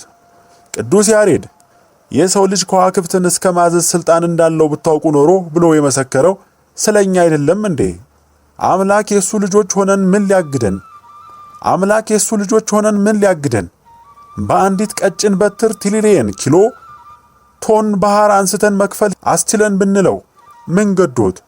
የሞተውን እናንሳ ብንለው ምን ገዶት? ዓለምን እንግዛ ብንለው ምን ገዶት? የትኛው አደኩ የሚል እንስሳ ሀገር በእኛ ላይ በየትኛውም ዘርፍ የበላይነት ሊኖረው? ሁሉን አሳልፎ በሰጠን ነበር እንጂ የኛ የምድር ሥራ ጉዳይ በአምላካችን ፊት ምን ቦታ ኖሮት አምላክን ቢሊለን? ግን እኛ ያንን መንገድ አልያዝንም። ገደል ላይ ተንጠልጥለን አባታችንን በእጁ ይዞን ልቀቀን እንሄድበት ብለን በድንፋታ እጁን የምንናከስ ሕፃን እንመስላለን። በምድራዊ መነጽር ብቻ እንይ ካልን የኛም ነገ ይሄው ነው። ሰዶምነት የርክስና መንገድ ነው። ከዓለም የተለየን አይደለንም። ሁላችንም በአንድ ላይ ወደዛ እንሄዳለን። ነገር ግን እግዚአብሔር አለ። ይህንን ፈጽሞ አይፈቅደውም። የደከምነው የረሳነው የቃል ኪዳን ምድሩን እሱን በማራቅ ወደዚህ ተጽዕኖ የጣልናት እኛ አልቀንም ቢሆን ትቀጥላለች እንጂ የሱ ቃል ኪዳን ታጥፎ አትረክስም። በዱር በገዳማት ስላሉ ቅዱሳን ብሎ በሃይማኖታቸው ስለታመኑ ልጆቹ ብሎ እጁን ይልካል። ስለረከስነው እሳትን ለተባረኩት መድህን ሆኖ ያርፍብናል የተባለው ጠረጋም ሁሉ በእኛ ላይ ይሆናል። ፈጣሪን የረሱ መሪዎቻቸውን ምንም ቅን ቢሆኑ፣ ምን ደግ አሳቢ ቢሆኑ፣ ምን ቢጀግኑ የጦር ሜዳውን ቦታ እንኳን ያላወቀ ኃያል ጀግና ምንም እንደማይፈይድ ለኛም እንደዛው ናቸው የሚሆኑት። እኛም እነሱን በመቀየር በማመጽ ሳይሆን የምንድነው በዚህች ቅድስት ሀገር ላይ እፎይታን የምናገኘው ወደ አምላካችን ራሳችንን መልሰን በህብረት በፊቱ በቆምን ጊዜ ብቻ ነው መልካሙን የሚያጸናልን። የእስራኤል ነገስታት አምላክ ዛሬም አልሞተም፣ ሲያርቁት የተሰቃዩት፣ ሲያቀርቡት ደስታን ሰላምን ያገኙት ያ ሁሉ የመጽሐፍ ቅዱስ ቃል ተረት አይደለም። ያ አምላክ ጥንትም ነበረ፣ ዛሬም አለ፣ ነገም አለ። በትንቢት ጽሑፉም ኃጢአታቸውን ስለታገሳቸው እንደሌለ ይቆጥሩታል የተባለው ሆነ እንጂ በመጽሐፍ ቅዱስ ላይማ አምላክ ሲናገር ፊቴን እሰውርባቸዋለሁ፣ ፍጻሜያቸው ምን እንደሆነ ያለው ጠማማ ትውልድ ያልታመኑም ልጆች ናቸው እንዳለ ሆኖ ነው እንጂ ቅጽበት ለማትሞላው ዕድሜያችን የዓለሙን ፈጣሪ ክደ ነው መከራችን ከማየት ያለፈ ቀድሞስ የት ልንደርስ ኖሯል? ለቅጽበቱ ዕድሜያችን ኖርን ሞትን ምን ጥቅም ኖሮን? ሰው ምን ቢያውቅ ምን ኃያል ቢሆን እግዚአብሔርን ካልያዘ ከንቱ ነው። ምን ቢደክም እግዚአብሔርን ከያዘ ግን ከሁሉ በላይ ኃያል ይሆናል የሚለው የመጽሐፍ ቅዱስ ትምህርት ፍጹም እውነት ነው። ይህንንም አምነህ በሕይወት ያልተገበርከው ያልተቀበልከው እንዲሁ ዝም ብለህ ያለፍከው ከሆንክ ክርስቲያን አይደለህም። ያ ነው እውነቱ። የመጽሐፍ ቅዱስ ቃል ሁሉ ወይ ትርጉማቸውን ስላላወቅን ይሆናል እንጂ ፈጽሞ እውነት ናቸው። መርጠህ የምትቀበል ከሆነ ደግሞ ክርስቲያን አይደለህም። ስለዚህ ይህንን አውቀኸው ከከሃዲያን ወገን መሆንን እወቀው። በመሃል ቤት የሚሆን እንደ ይሁዳ ብዙ ጊዜ የከፋውን ጥፋት የሚቆራኝ እሱ ነው ወይስ አስገድደውህ ነው ክርስቲያን የሆንከው? በዚህ መሰረት ኢትዮጵያ ምንም አይነት መሪ ብታገኝ ወደ እግዚአብሔር እጆቿን ያልዘረጋሽ ከሆነች ምንም ቢሆን ከውድቀት አትላቀቅም። ሰሎሞን ጣዖት ቢያመልክም እንኳን ቢሞትም እንኳን ስለ አባቱ ንጉሥ ዳዊት ቃል ኪዳን ብሎ አምላክ ዙፋኑን ከእጁ ሳይነጥቅ እንዳኖረው ዛሬም ስለ ቅዱሳን ቃል ኪዳን ብሎ ሀገራችንን እድል ሰጥቶ እየተመለከታት ይገኛል። ከሞት ቀስቅሶ የፈቀድነውን እናደርግ ዘንድ ነጻነት እናገኝ ዘንድ መልካም መሪ ማለትም በሥጋ ዓይን የረፍት ጊዜ የነጻነት ቀናት በመሃል አቀዳጅቶ ከተተነበየው ጥፋታችን አስቀድሞ እያመለከተን ይገኛል። ምልክት ሊሆን የሚችሉ ማንቂያ ነገሮችንም እያሳየን ይገኛል። የነገሮችን ፍጥነት፣ አስደንጋጭ ክስተቶችን፣ አፋፍ ላይ መሆናችንን፣ ምን ሊፈጠር እንደሚችል አልፎ አልፎ በሚከሰቱ ነገሮች ሁሉ በእጃችን ባለበት ጊዜ ጠቆም እያደረገን ይመስላል። በዚህም ጊዜ አንዳችም ገድ ሰጥቶን ይህን መኖሩን የሚያምነውን ኃይል ፈጣሪ እንዲረዳው እንዲሆን ሊያስበው አልቻለም። በትግልና መፍጨርጨሩ ቦታ ሰጥቶት ሊጠራው አልቻለም። ጋባዥ የማይፈልገው ክፉ መንፈስ ግን መሃላችን የጨቀየ ሥራውን እያፋጠነው ይገኛል። ከሁሉ በላይ ደግሞ ወደፊት የምንመኘውና ልንደርስበት የምንታገለው መዳረሻችን ይህ ታላቅ የዓለም አካል የሆነ ፈጣሪን ይባስ የሚያርቅና ከመሃላችን ስሙን የሚያደበዝዝ መሆኑ ነው። ምንም ቢሆን አሁን ግድ የለንም። ይህም ትልቅ ዋጋ ያስከፍለናል። ከፊታችን ዞር ቢል ችለን ላንቆም ነገር ፈጣሪያችንን ገፍተነዋል። ጠማማ መንገዳችንን አይቶ ትዕግስቱ ጽዋ ሞልቶ ሲሰወርብን ለዘመናት ከቦ ሲጠብቀን የነበረው ክፉ መንፈስ የበቀል ጅራፉን ያሳርፍብናል። ተዘናግተን ባለንበት ጊዜ በትንቢቱ ሰፍሮ የቆየውም የመከራና ጥፋት ቀን የሆነችው ፀሐይ ድንገት ትወጣለች። ለብዙዎቻችን ለኛ ግን ጨለማ ይሆናል። በምስራቅ ባለች ሀገር 3 ቀንና 3 ሌሊት ጦርነት ይሆናል። ከጥቂት ሰዎች በስተቀር በእሷ የሚተርፍ የለም የተባለው ቀኑ በባለቤቱ ዘንድ ብቻ ተጠንቅቆ የሚታወቅ ጊዜ መሃል በአንዲቷ ቀን ራሳችን እናገኘዋለን። የሞት ፈረሰኛ ይላካል። የራብ ፈረሰኛም ከኛ ዘንድ ሚሊዮኖችን ይመታል። በምሳሌ 3 ቀንና 3 ሌሊት የተባለውም እንደኛ ንስሐና መመለስ ወይም ደግሞ ቸልተኝነትና ዝንጉነት ነው። በ3 ወርም 3 ዓመትም 30 ዓመትም በየት እንዲተረጎም የሚያውቀው እሱ ይወስነዋል። ከግብጽ በወጣችሁ በ40 ቀን ትገባላችሁ የተባሉ እስራኤላውያን በክህደትና አመፀኝነታቸው 40 ዓመት እንዳደረጉት የእኛም ዕጣ ፈንታ እልቂቱ ከተጀመረ በኋላ ሳይሆን ዛሬ ባለነው እጅ ይሆናል። በሥጋ ዓይን ብቻ እንኳን ብንመለከት አናስተውልም እንጂ በሥጋ ዓይን በሚታየው ይበልጥ ምን ያህል አስፈሪ መሆኑን ባወቅን ነበር። በዚህ ሁሉ መሃል ሆነን መታወራችን ለአምላካችን እንዴት ይሆን የሚደንቀው? በሀገራችን ሁኔታ ግልጽ ሆኖ እንደሚታየው የዘር ፖለቲከኞች በየቦታቸው እየነገሱ ይገኛሉ። ምርጫ ሲካሄድ አንድ ፓርቲ ሳይሆን ሙሉ ሀገሩን የሚገዛው እያንዳንዱ ባሸነፈበት አካባቢ ስልጣን የሚይዝ በመሆኑ ከማንም በላይ አደጋውን መከፋፈሉን ያገነዋል። በአይን የሚታየው ምድር ላይ ያለው ሀቅ ካወራን በኦሮሚያ ከኦዲፒም ከሌሎችም ፓርቲ ይልቅ እየተንቀሳቀሰና ድጋፍ እያገኘ ያለው ብሶትንና ወገንተኝነትን ያለ ተቀናቃኝ እየጋለበ ሐሳቡ መታየት ሳይጠበቅበት እንዲሁ በወገንተኝነት ጥቅምና ተጎጅነት ስነ ልቦና ሞተርነት የነገሰው ኦነግ ነው። በሚመጣው ምርጫ በክልሉ በሐሳብ ሳይሆን በዘሩና ወገንተኝነት ብቻ ምክንያት አሸናፊ እንደሚሆን ከወዲሁ በግልጽ የሚታይ ነው። ለዚህም ማጻፋ በአማራ ክልል የዚህ ተጽዕኖ ለመቋቋም የሚለውን በምክንያት በመያዝ ለሱ ተቀናቃኝ የሆነ የዘር ቡድን በመመስረቱ ያም የዚህኛውን ለመገዳደር ሲባል በክልሉ የበላይነትን ያገኛል። በሲዳማም የሲዳማዎች፣ በትግራይም የህወሓት ወዘተ እያለ ይቀጥላል። በየአካባቢው ሁሉ በየራሱ የዘር ድርጅት ብሶትና ተገፊ ቅስቀሳውን እያጋለ ተካሮ ይነግሳል። የዛሬ ኢትዮጵያዊነትን እንርሳውና ለቅዠት ዓላማቸው ድንበር ገፊነትና ለከት ያጣ ራስ ወዳድነት ጥቅመኝነታቸው ነጸብራቅ የሆኑ ዕቅዶችን በድንፋታና አእምሮ ቢስነት ያለ እፍረት ወደፊት የሚጋፉ እብዶች የመንግስትን ስልጣን ይዘው ልዩ ኃይል መከላከያዎችን በስራቸው ሲሆኑ በአጭር ጊዜ የኢትዮጵያ ምድር እንደ አንዲት የሲኦል ክፍለ ሀገር እንደምትሆን ትንተና የማያስፈልገው ነጋችን ነው። እስከዛሬ ኢህአዴግ ምንም የዘር ድርጅቶችን አድርጎ በየአካባቢው መድቦ የኖረ ቢሆንም ለስሙ ተሰየሙ እንጂ ሁሉም በእጅ አዙር በአንድ ትእዛዝ ስር በመሆናቸው ሙሉ ተመሳሳይ አስተሳሰብ፣ መስማማትና አቋም የነበራቸው በስም ብቻ ያሉ በመሆናቸውና አደጋና ችግሩ ትልቅም ቢሆን ቢያንስ እስከዛው መጠኑ እንዳያልፍ አድርጎታል።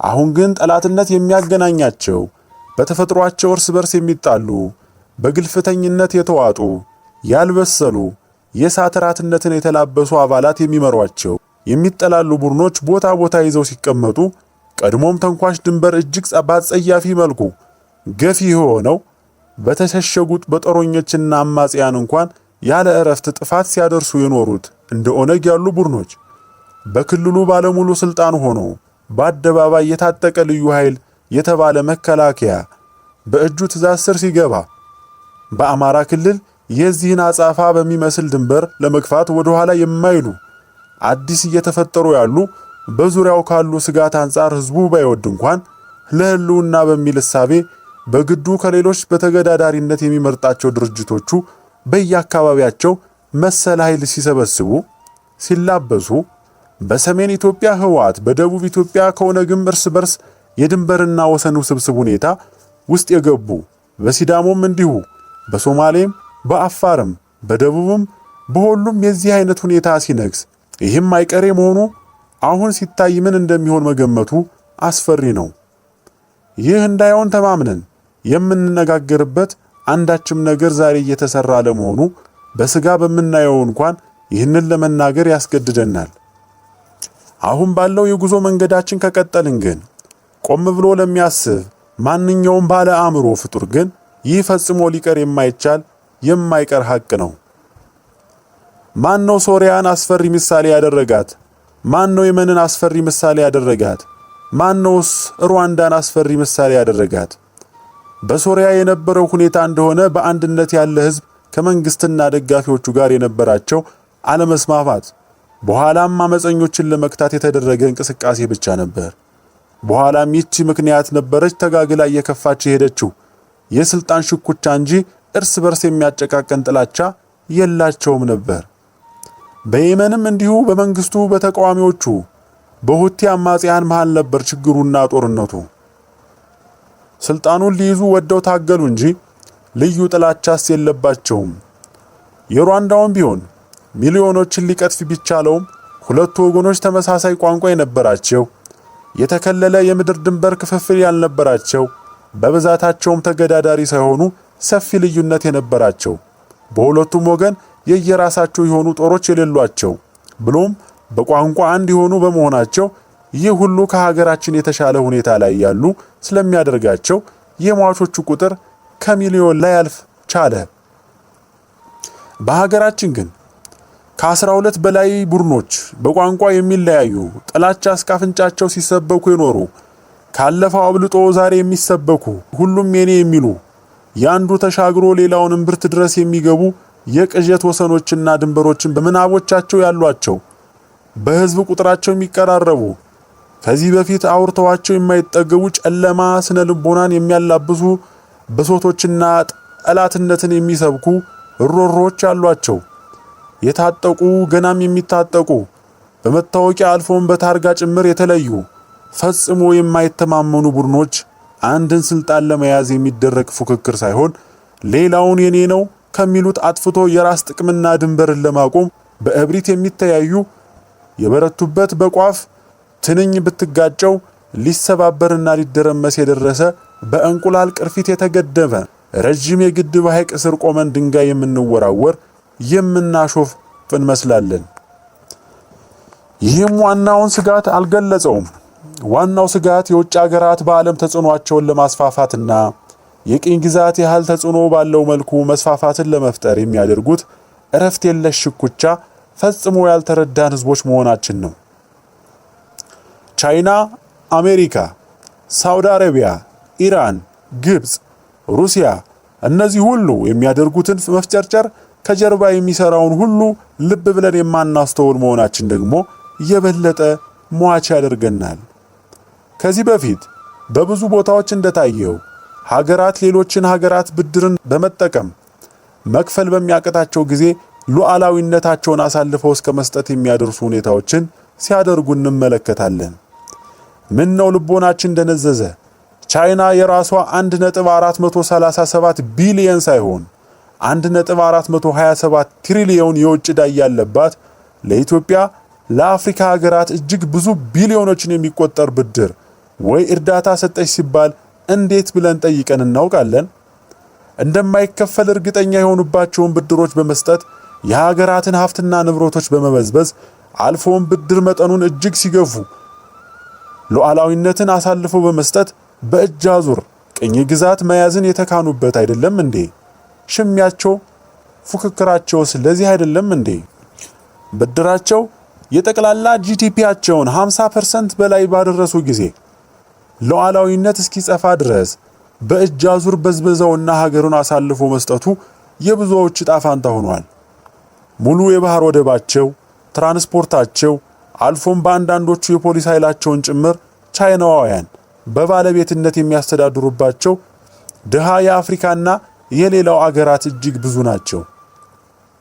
በስሪላንካ ከተማው ታላቅ ዓለም አቀፍ አየር ማረፊያ በቻይና ጉትጎታ እንዲሰራ ተስማምተው ለዚሁም የሚሆን በቢሊዮኖች የሚቆጠር ብድር እሰጥሻለሁ ብላ ገንዘቡም ተመልሶ እንዲገባ ፕሮጀክቱ በቻይናውያን ድርጅት ተሰርቶ ከተረካከቡ በኋላ ትርፋማ ይሆናል የተባለው ምንም እንቅስቃሴ የሌለበትና ክስረት የሞላው ሆኖ ብድሩም የመክፈያውም ጊዜ ቢደርስ ሀገሪቱም ልትከፍል የማይቻላት ቢሆን ምንድን ነበር የተደረገው? ሙሉ መሬቱንና አየር መንገዱን ለቻይና ተላልፎ እንዲሰጥ ነበር የተደረገው። እንዴት ትርፋማ ሊሆን እንደሚችል ቀድሞም እቅድ የነበራት ቻይና በእጇ ከገባ በኋላ በቀን እጅግ የበዙ በረራዎችን የሚካሄዱበት ትርፋማ አየር መንገድ በመሆን እያገለገለ ይገኛል።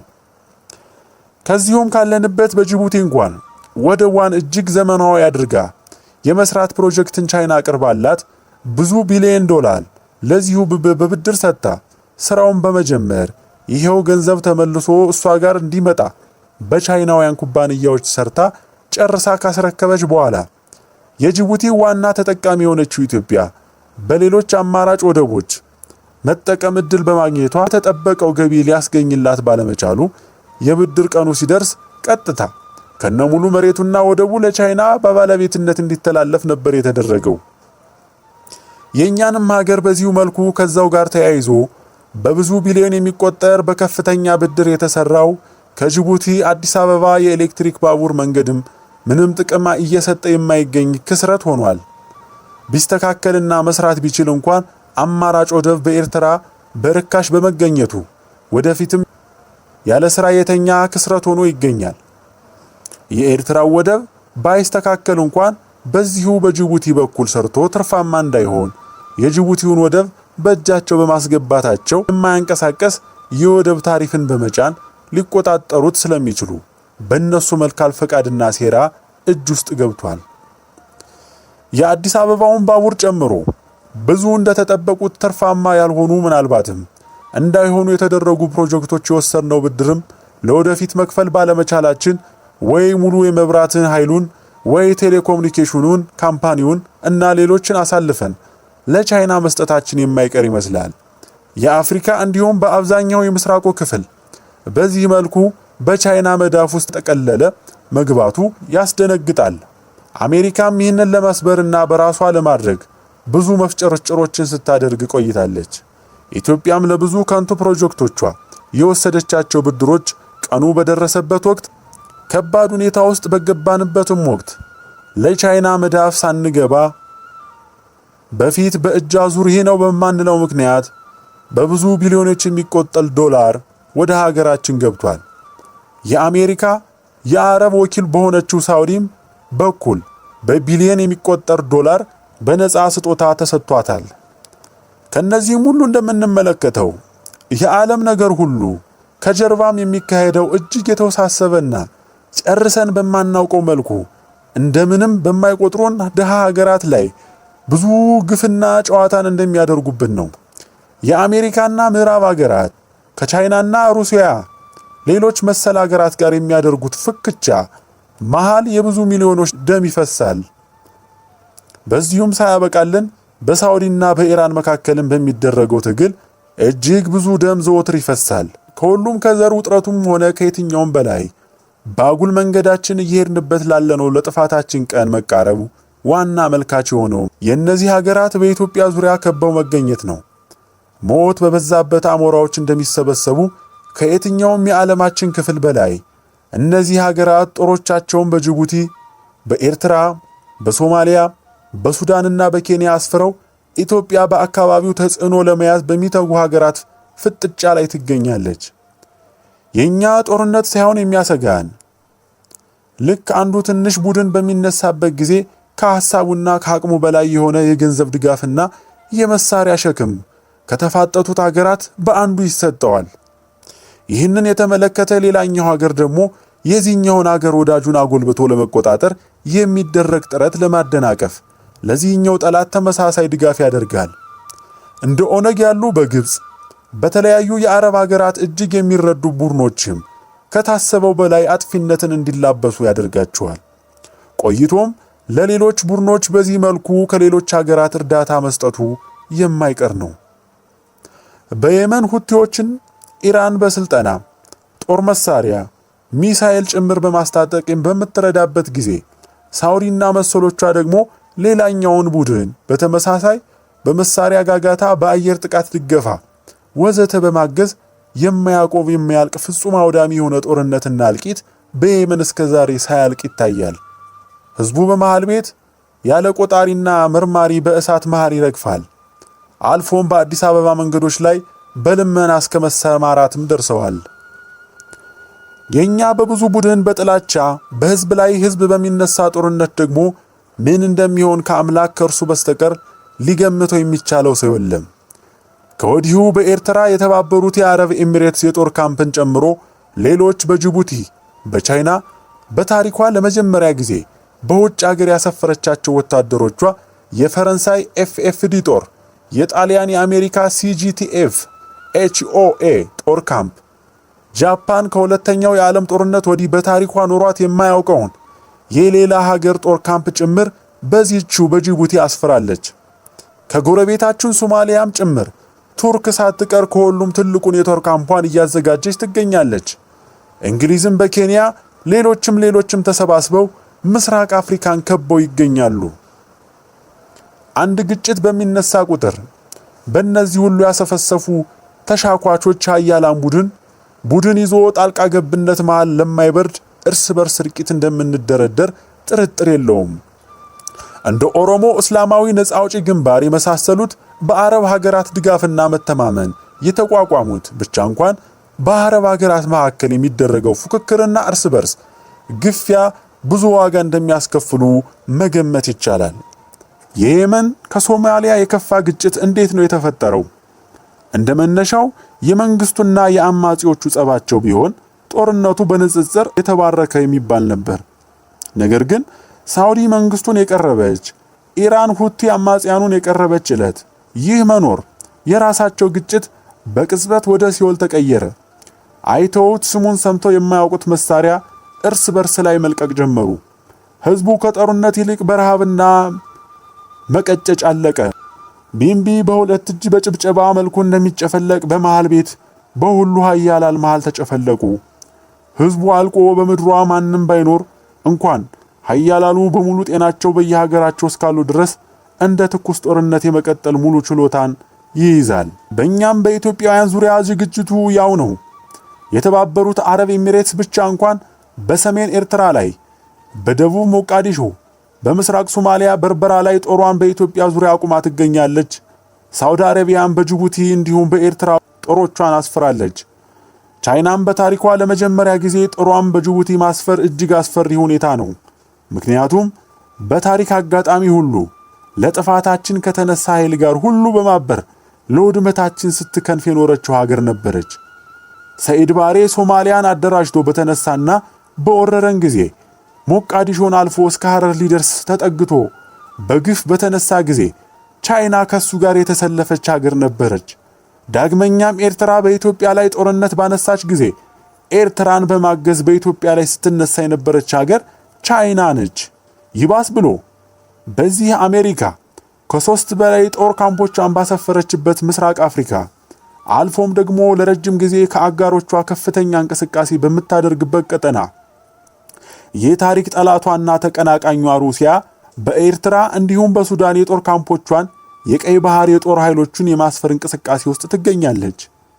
ይህም ሁሉ ስካር በምስራቅ አፍሪካ ምን ሊፈጠር እንደሆነ ዓለም ሁሉ በአግራሞት እየተመለከተ እንዲጠብቀው አድርጎታል። በትንቢቶችም እንደተነገረው ቅድሚያ በኢትዮጵያ ምድር ጽኑ መናወጥ ከሆነ በኋላ ዓለምም ወደ ባሰ ዘግናኝ ፍጭት ውስጥ እንደሚገባ መጠቆሙም ይህንን የሚመሰክር ይመስላል። በሥጋ ዓይንም ስናየው በእኛ ጦር ሜዳነት በወኪል የሚጀምሩት የእብሪት ጦርነት ብዙም ወደ እነሱ የማደግ ዕድሉ ከፍተኛ እንደሆነ መገመት እንችላለን። ከዚህም ባለፈ አክራሪ ቡድኖች በአረብ ሀገራትና ሶሪያ የተቆጣጠሯቸውን መሬቶች ሙሉ በሙሉ ተነጥቀዋል። አይኤስአይኤስም በኢራቅ የመጨረሻውን ይዞታውን ተነጥቋል። በሶማሊያና ምስራቅ አፍሪካ ያሏቸው ይዞታዎቻቸው ጋር በጉያችን እንደሚሰበሰቡ የሚጠበቅ ነው። እስላማዊ ነፃ አውጪዎች ጭምር በሀገራችን በተለያዩ ዘሮች የሚንቀሳቀሱበትም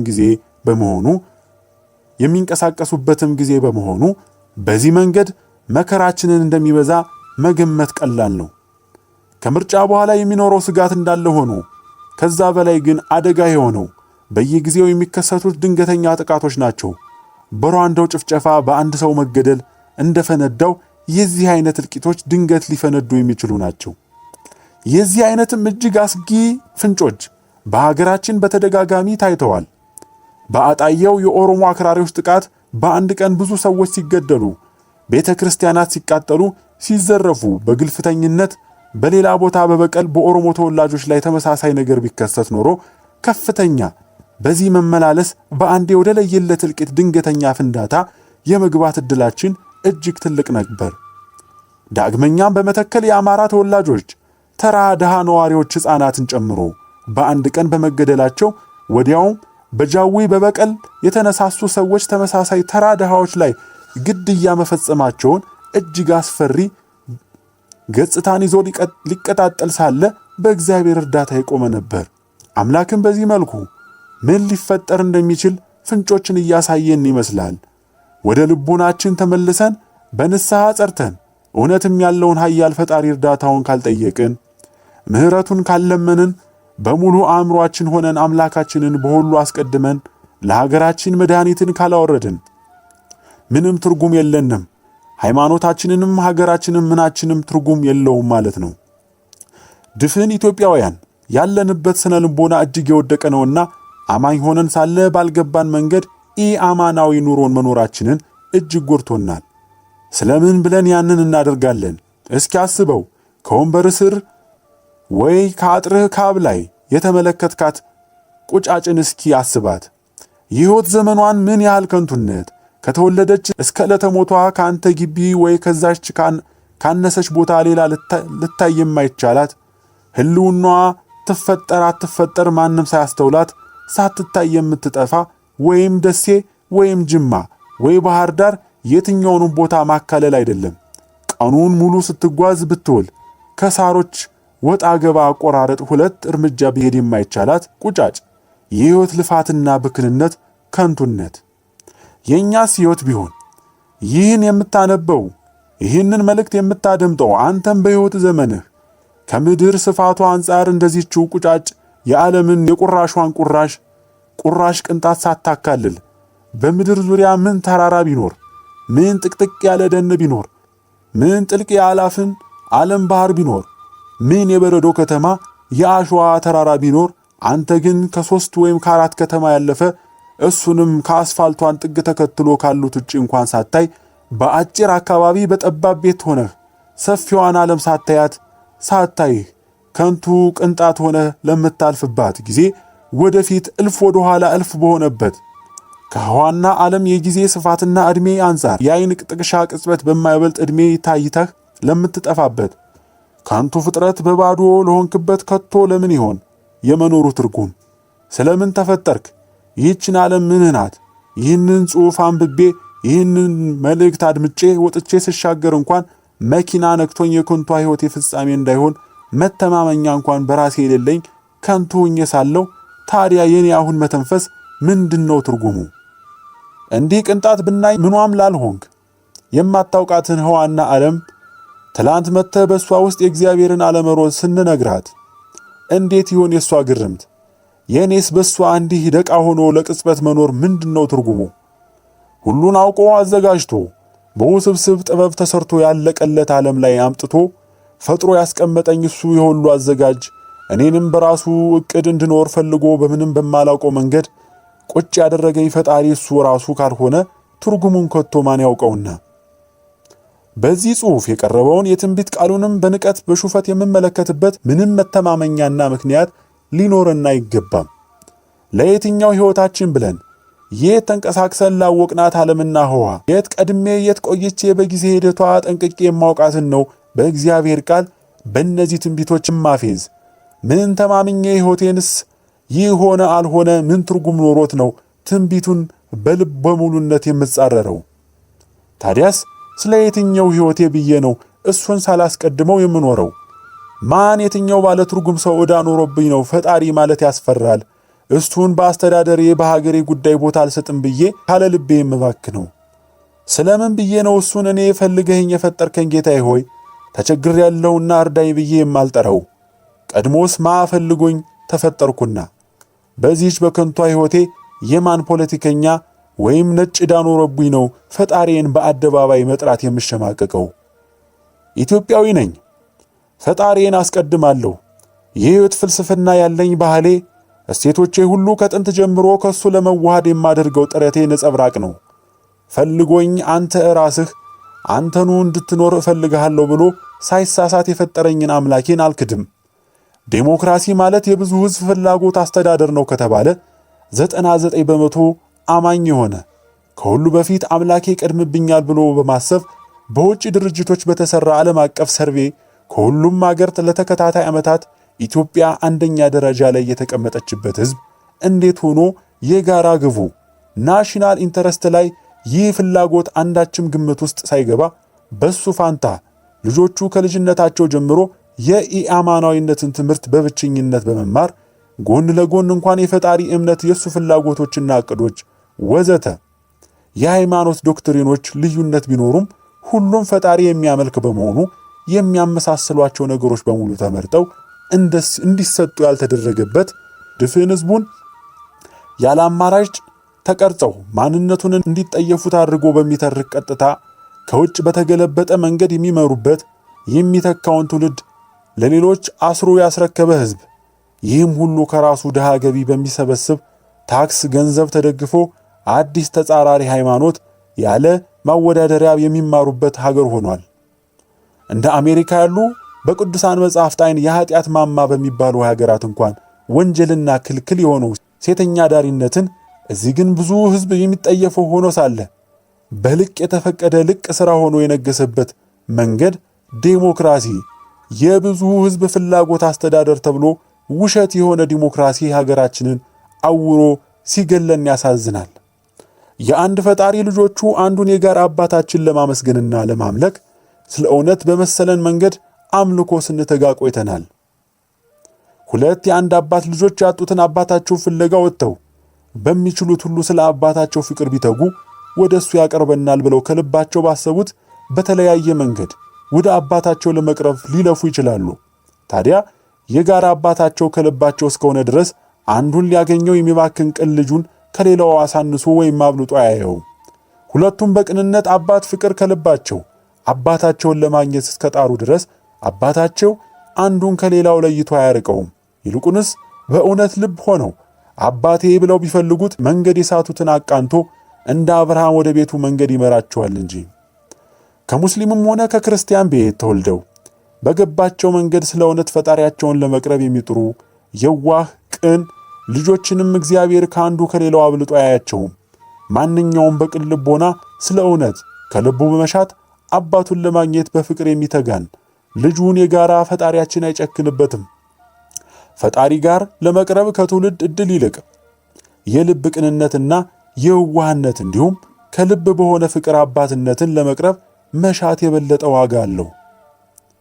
ሁሉ ሕዝብ አማኝ በሆነበት ሀገራችን ያውም ሙሉ ሕዝቡ በሃይማኖት የአብርሃም ልጆች በሆኑበት ሀገር የእውነት ዲሞክራሲ ይኑር ከተባለ ሕይወታችንን እስከ መስጠት የምንታመንባቸው እምነቶቻችን በሚጋሯቸው አካሄዶች ላይ ብቻ ተመስርተው በሚያስፈልጋቸው መንገድ ሁሉ የሚታገዙበት መንገድና ስርዓት ነበር ለሀገራችን መዋቅር መሰረቱና የጀርባ አጥንቱ ሊሆን የሚገባው።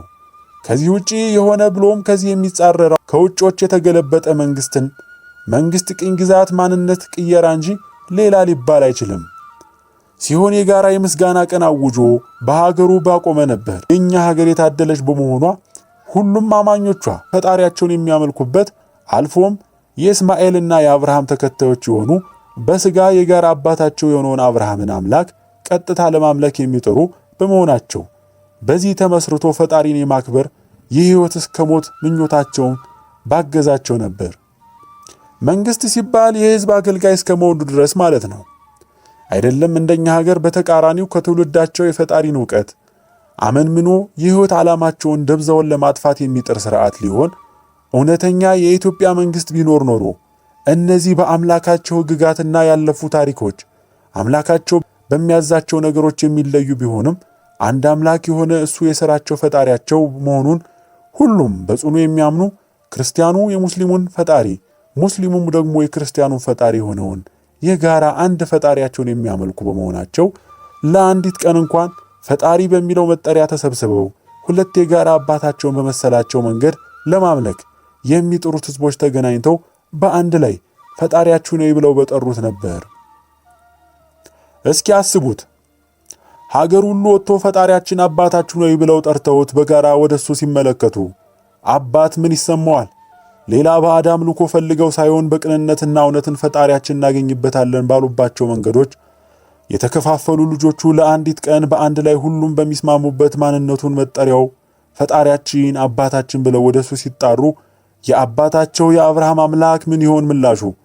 ልጆቹ ፈልገውት በአንድነት ወጥተው የተጣሩ ዕለት የፍቅር አምላክ ምን ይሆን ምላሹ? ይህንንስ በእንባ ሳይዋጡ ማሰላሰል ይሳናል።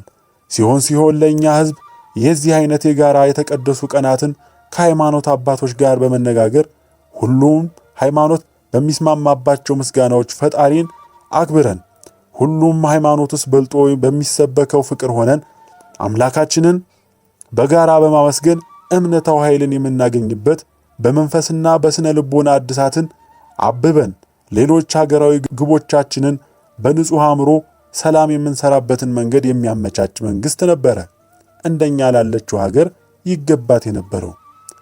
አይደለም የገዛ ልጆቻችን በተቀዳ ርዮትና አማንያንነት በራሳቸው እምነት ለራሳቸው ያዘጋጁትን በገለበጠ ትምህርት ሥርዓት በልጅ አእምሮ ግቶ የገዛ ትውልዶቻችንንና አእምሮዋን ነፍስ እንዲህ የሚያመክል ሊሆን ምናልባት ሀገራችን የቀናት ቀን ይህ የጋራ ሁላችን የምንወደው አባታችንን ደስ የሚያሰኘው ለኛም ፍቅር ሰላምና አንድነት የሆነውን የምስጋና ዕለት ወደፊት አንድ ቀን ይታወጅ ይሆናል። መንግስት ድፍን ሙሉ ዜጎቹን የሕይወት እስከ ሞት ዓላማቸው በሆነው በአምላካቸው አምልኮና ምስጋና ጉዳይ ከሆነ ይህንን ካላሳለጠ ካላስተባበረ ለነሱ ካለፋላቸው ታዲያ ለማን ይሆን የተሾመው? ያውም 100% በሚል ደረጃ በብዛት በአማኞቹ በመያዝ ከዓለም የሚደርስበት በሌለች ሀገር ላይ በኢትዮጵያ ሁሉም ሃይማኖት ቢሆን ፈጣሪ የሆነውን ለማምለክ በቆመበት ያውም ሁሉም እምነት አብርሃማዊ በሆነበት የአንድነት ምድር በቤተ አምልኮ ውስጥ ከሚደረገው ስነ ስርዓት ውጪ በአኗኗር ፍልስፍና፣ ሕግጋት፣ ማህበረሰባዊ ቅርጽ ወዘተ እጅግ ተመሳሳይ የሆኑ እምነቶች ባሉበት ምድር ፈጣሪ ብሎ አምላክን ጠርቶ በአንድነት በሁሉም እምነት በሚደገፉ ክፍሎች ላይ የተመሰረተ ኑሮን መኖርን ለኛ እጅግ ቀላል ነበር።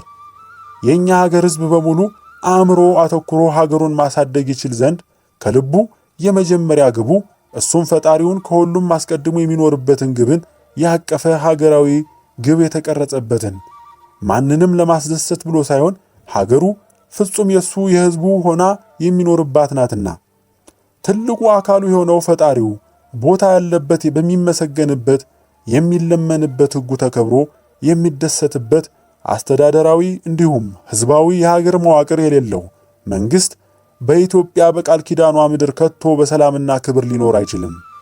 የሀገራችን ህዝብ ከፊቱ የሚጠብቀው የእግዚአብሔር ፍርድ የሚታይበት ጽኑ መከራ ለዘመኑ ነዋሪዎች ብቻ እንግዳ ሆኖ እንጂ ለጥንት ኢትዮጵያውያን የሚጠበቅ የሚታወቅ ነበር። ኢትዮጵያን አንድ አድርጎ የሚገዛ የተባለው ያለፈው አፄ ቴዎድሮስ አልነበረም። ካሁኑ አንጻር የዘመነ መሳፍንቱ ክፍፍልማ እንዴት ያለ ምርቃታችን ነበር! ይነሳ ያው ንጉስ በንጉስ ላይ ደስ ያለው ይሄኛውን ደስ ያለው ያኛውን በሐሳብና ምርጫውን የሚቀላቀልበት የማይለወጠው የዘር መስፈርት ያልቆመበት መና ሃይማኖት ያልገባበት ከንቱ ርክስና በተራው ሕዝብ ላይ ያልነገሰበት ጊዜ አልነበረችምን? ይህችንማ የቀድሞ ዘመን የትም የተለመደች አኗራር ማንስ ትኩረት ሰጥቶ ሺህ ዘመናትን አልፎ በትንቢት ሲናገራት ይኖር ነበር? የኛው ዛሬ አለ እንጂ ንጉስ በንጉስ ሳይሆን ሕዝብ በሕዝብ ጥላቻ ተሰባብኮ የሚነሳበት ሕፃን ልጅ ሁሉን ጠጠር በእጁ ግራና ቀኝ አድርጎ እንደሚያጋጭ ኃያላን ከበው አንዳንድ ይዘው ሊያፋጩ ያሰፈሰፉበት የእግዚአብሔር ሕልውና ከትውልዱ ልቦና ተሳስቶ ጥላቻና ርስትን የሕይወት አካል የሆነበት እግዚአብሔር የጋራ አባት በመሃል ተገኝቶ ልጆቹን ያስተካክል መልካሞችን እንኳን ይደግፍ ዘንድ ስሙ የማይጠራበት የአጋንንት መርመስመሻ የምንሆንበት የሰው ቆቃ ጥግ ደጃፋችን ላይ ሆነን እንኳን አንዳችም ልብ ብሎ የሚያስተውል የሌለበት ጽኑ መከፋፈል እንጂ ከሰሜን እስከ ደቡብ ተሻግሮ ኢትዮጵያ ተብለው የማይጠሩትን ጭምር አቅንቶ አንድ አድርጎ የሚገዛውን ያንን ታላቅ ንጉስ ነው እንጂ ለሺህ ዘመናት ሲነገር የኖረው ወላፈኑ ሩቅ ጭምር በሚፋጅ በእግዚአብሔር ቁጣና መቅሰፍት ጠማሞች ሁሉ በዙሪያው ከተጠረጉ በኋላም ስለሚደርስ ይህንን ማድረግ ተአምር አይሆንበትም። ዛሬ ያለነው ተመለስንም አልተመለስንም በንስሐ ከኃጢአት ነጽተን የምንጠበቅ ኖርንም አልኖርንም አምላክ ያለው ጊዜ ሲደርስ ሁሉም የሚሆን ይሆናል። ስለዚህ ከፈለገ ሁሉም እንዳልሰማ ሆኖ ኑሮውን ቢቀጥል ይችላል። አሿፊውም በዚህ መልእክት ያያሾፈ ይቀጥል፣ ኢአማኒውም በራሱ ፈቃድ መርመስመሱን ይቀጥልበት። ጊዜው ሲደርስ ግን ሁሉም አምላክ ባለው ጸንቶ ይፈጸማል። እግዚአብሔር እንዲህ ይላል፣ ፌዘኞችም ፌዝን ይፈቅዳሉ፣ ሰነፎችም ዕውቀትን ይጠላሉ። ወደ ዘለፋዬ ተመለሱ፣ እነሆ መንፈሴን አፈስላችኋለሁ፣ ቃሌን አስተምራችኋለሁ። በጠራው ጊዜ እምቢ ስላላችሁ፣ እጄን በዘረጋው ጊዜ ማንም ስላላስተዋለ፣ ምክሬን ሁሉ ግን ቸልስ ስላላችሁ፣ ዘለፋዬንም ስላልፈቀዳችሁ፣ እኔም ስለዚህ በጥፋታችሁ ስቃለሁ፣ ጥፋታችሁም በመጣ ጊዜ ያላግጥባችኋለሁ። ድንጋጤ እንደ ጎርፍ በደረሰባችሁ ጊዜ፣ ጥፋታችሁም እንዳውሎ ነፋስ በመጣ ጊዜ፣ ጭንቅና መከራ በወረደባችሁ ጊዜ፣ የዚያን ጊዜ ይጠሩኛል፣ እኔ ግን አልመልስም። ተግተው ይሹኛል፣ ነገር ግን አያገኙኝም። ዕውቀትን ጠልተዋልና እግዚአብሔርንም መፍራት አልመረጡምና ምክሬን አልፈቀዱምና ዘለፋዬንም ሁሉ ንቀዋልና። ስለዚህ የመንገዳቸውን ፍሬ ይበላሉ፣ ከራሳቸው ምክር ይጠግባሉ። አላዋቂዎችን ከጥበብ መራቅ ይገድላቸዋልና ሰነፎችንም ቸልተኛ መሆን ያጠፋቸዋልና። የሚሰማኝ ግን በእርጋታ ይቀመጣል፣ ከመከራም ሥጋ ያርፋል ይላል የልዑል እግዚአብሔር ቃል። የእግዚአብሔር ፈቃድ ሆኖ ይህ ጽሑፍ ሰው መንገዱን አስቦ ባላቀደው መንገድ እርሶ ዘንድ ደርሷልና ለሌሎች ኃላፊነታቸውን ተወጥተው ይህ እርሶ ጋር በመድረሱ እርሶም በቅንነት ለሌሎችም እንዲደርስ ኃላፊነቱን ያሳልፉ። በመክሊቶ በችሎታው ሁሉ ያግዙ። ይህንን ተመልክቶ በንስሐ ወደ አባቱ የሚመለስ ይኖራልና የሚወደው የጠፋውን ልጁን ያገኘው የእውነት አባትም ዋጋውን አይረሳም። ከራስዎም እንዳይዘናጉ ልዑል እግዚአብሔር ከሁላችን ጋር ይሁን፣ አሜን። ወስብሐት ለእግዚአብሔር ወለወላዲቱ ድንግል ወለመስቀሉ ክቡር፣ አሜን።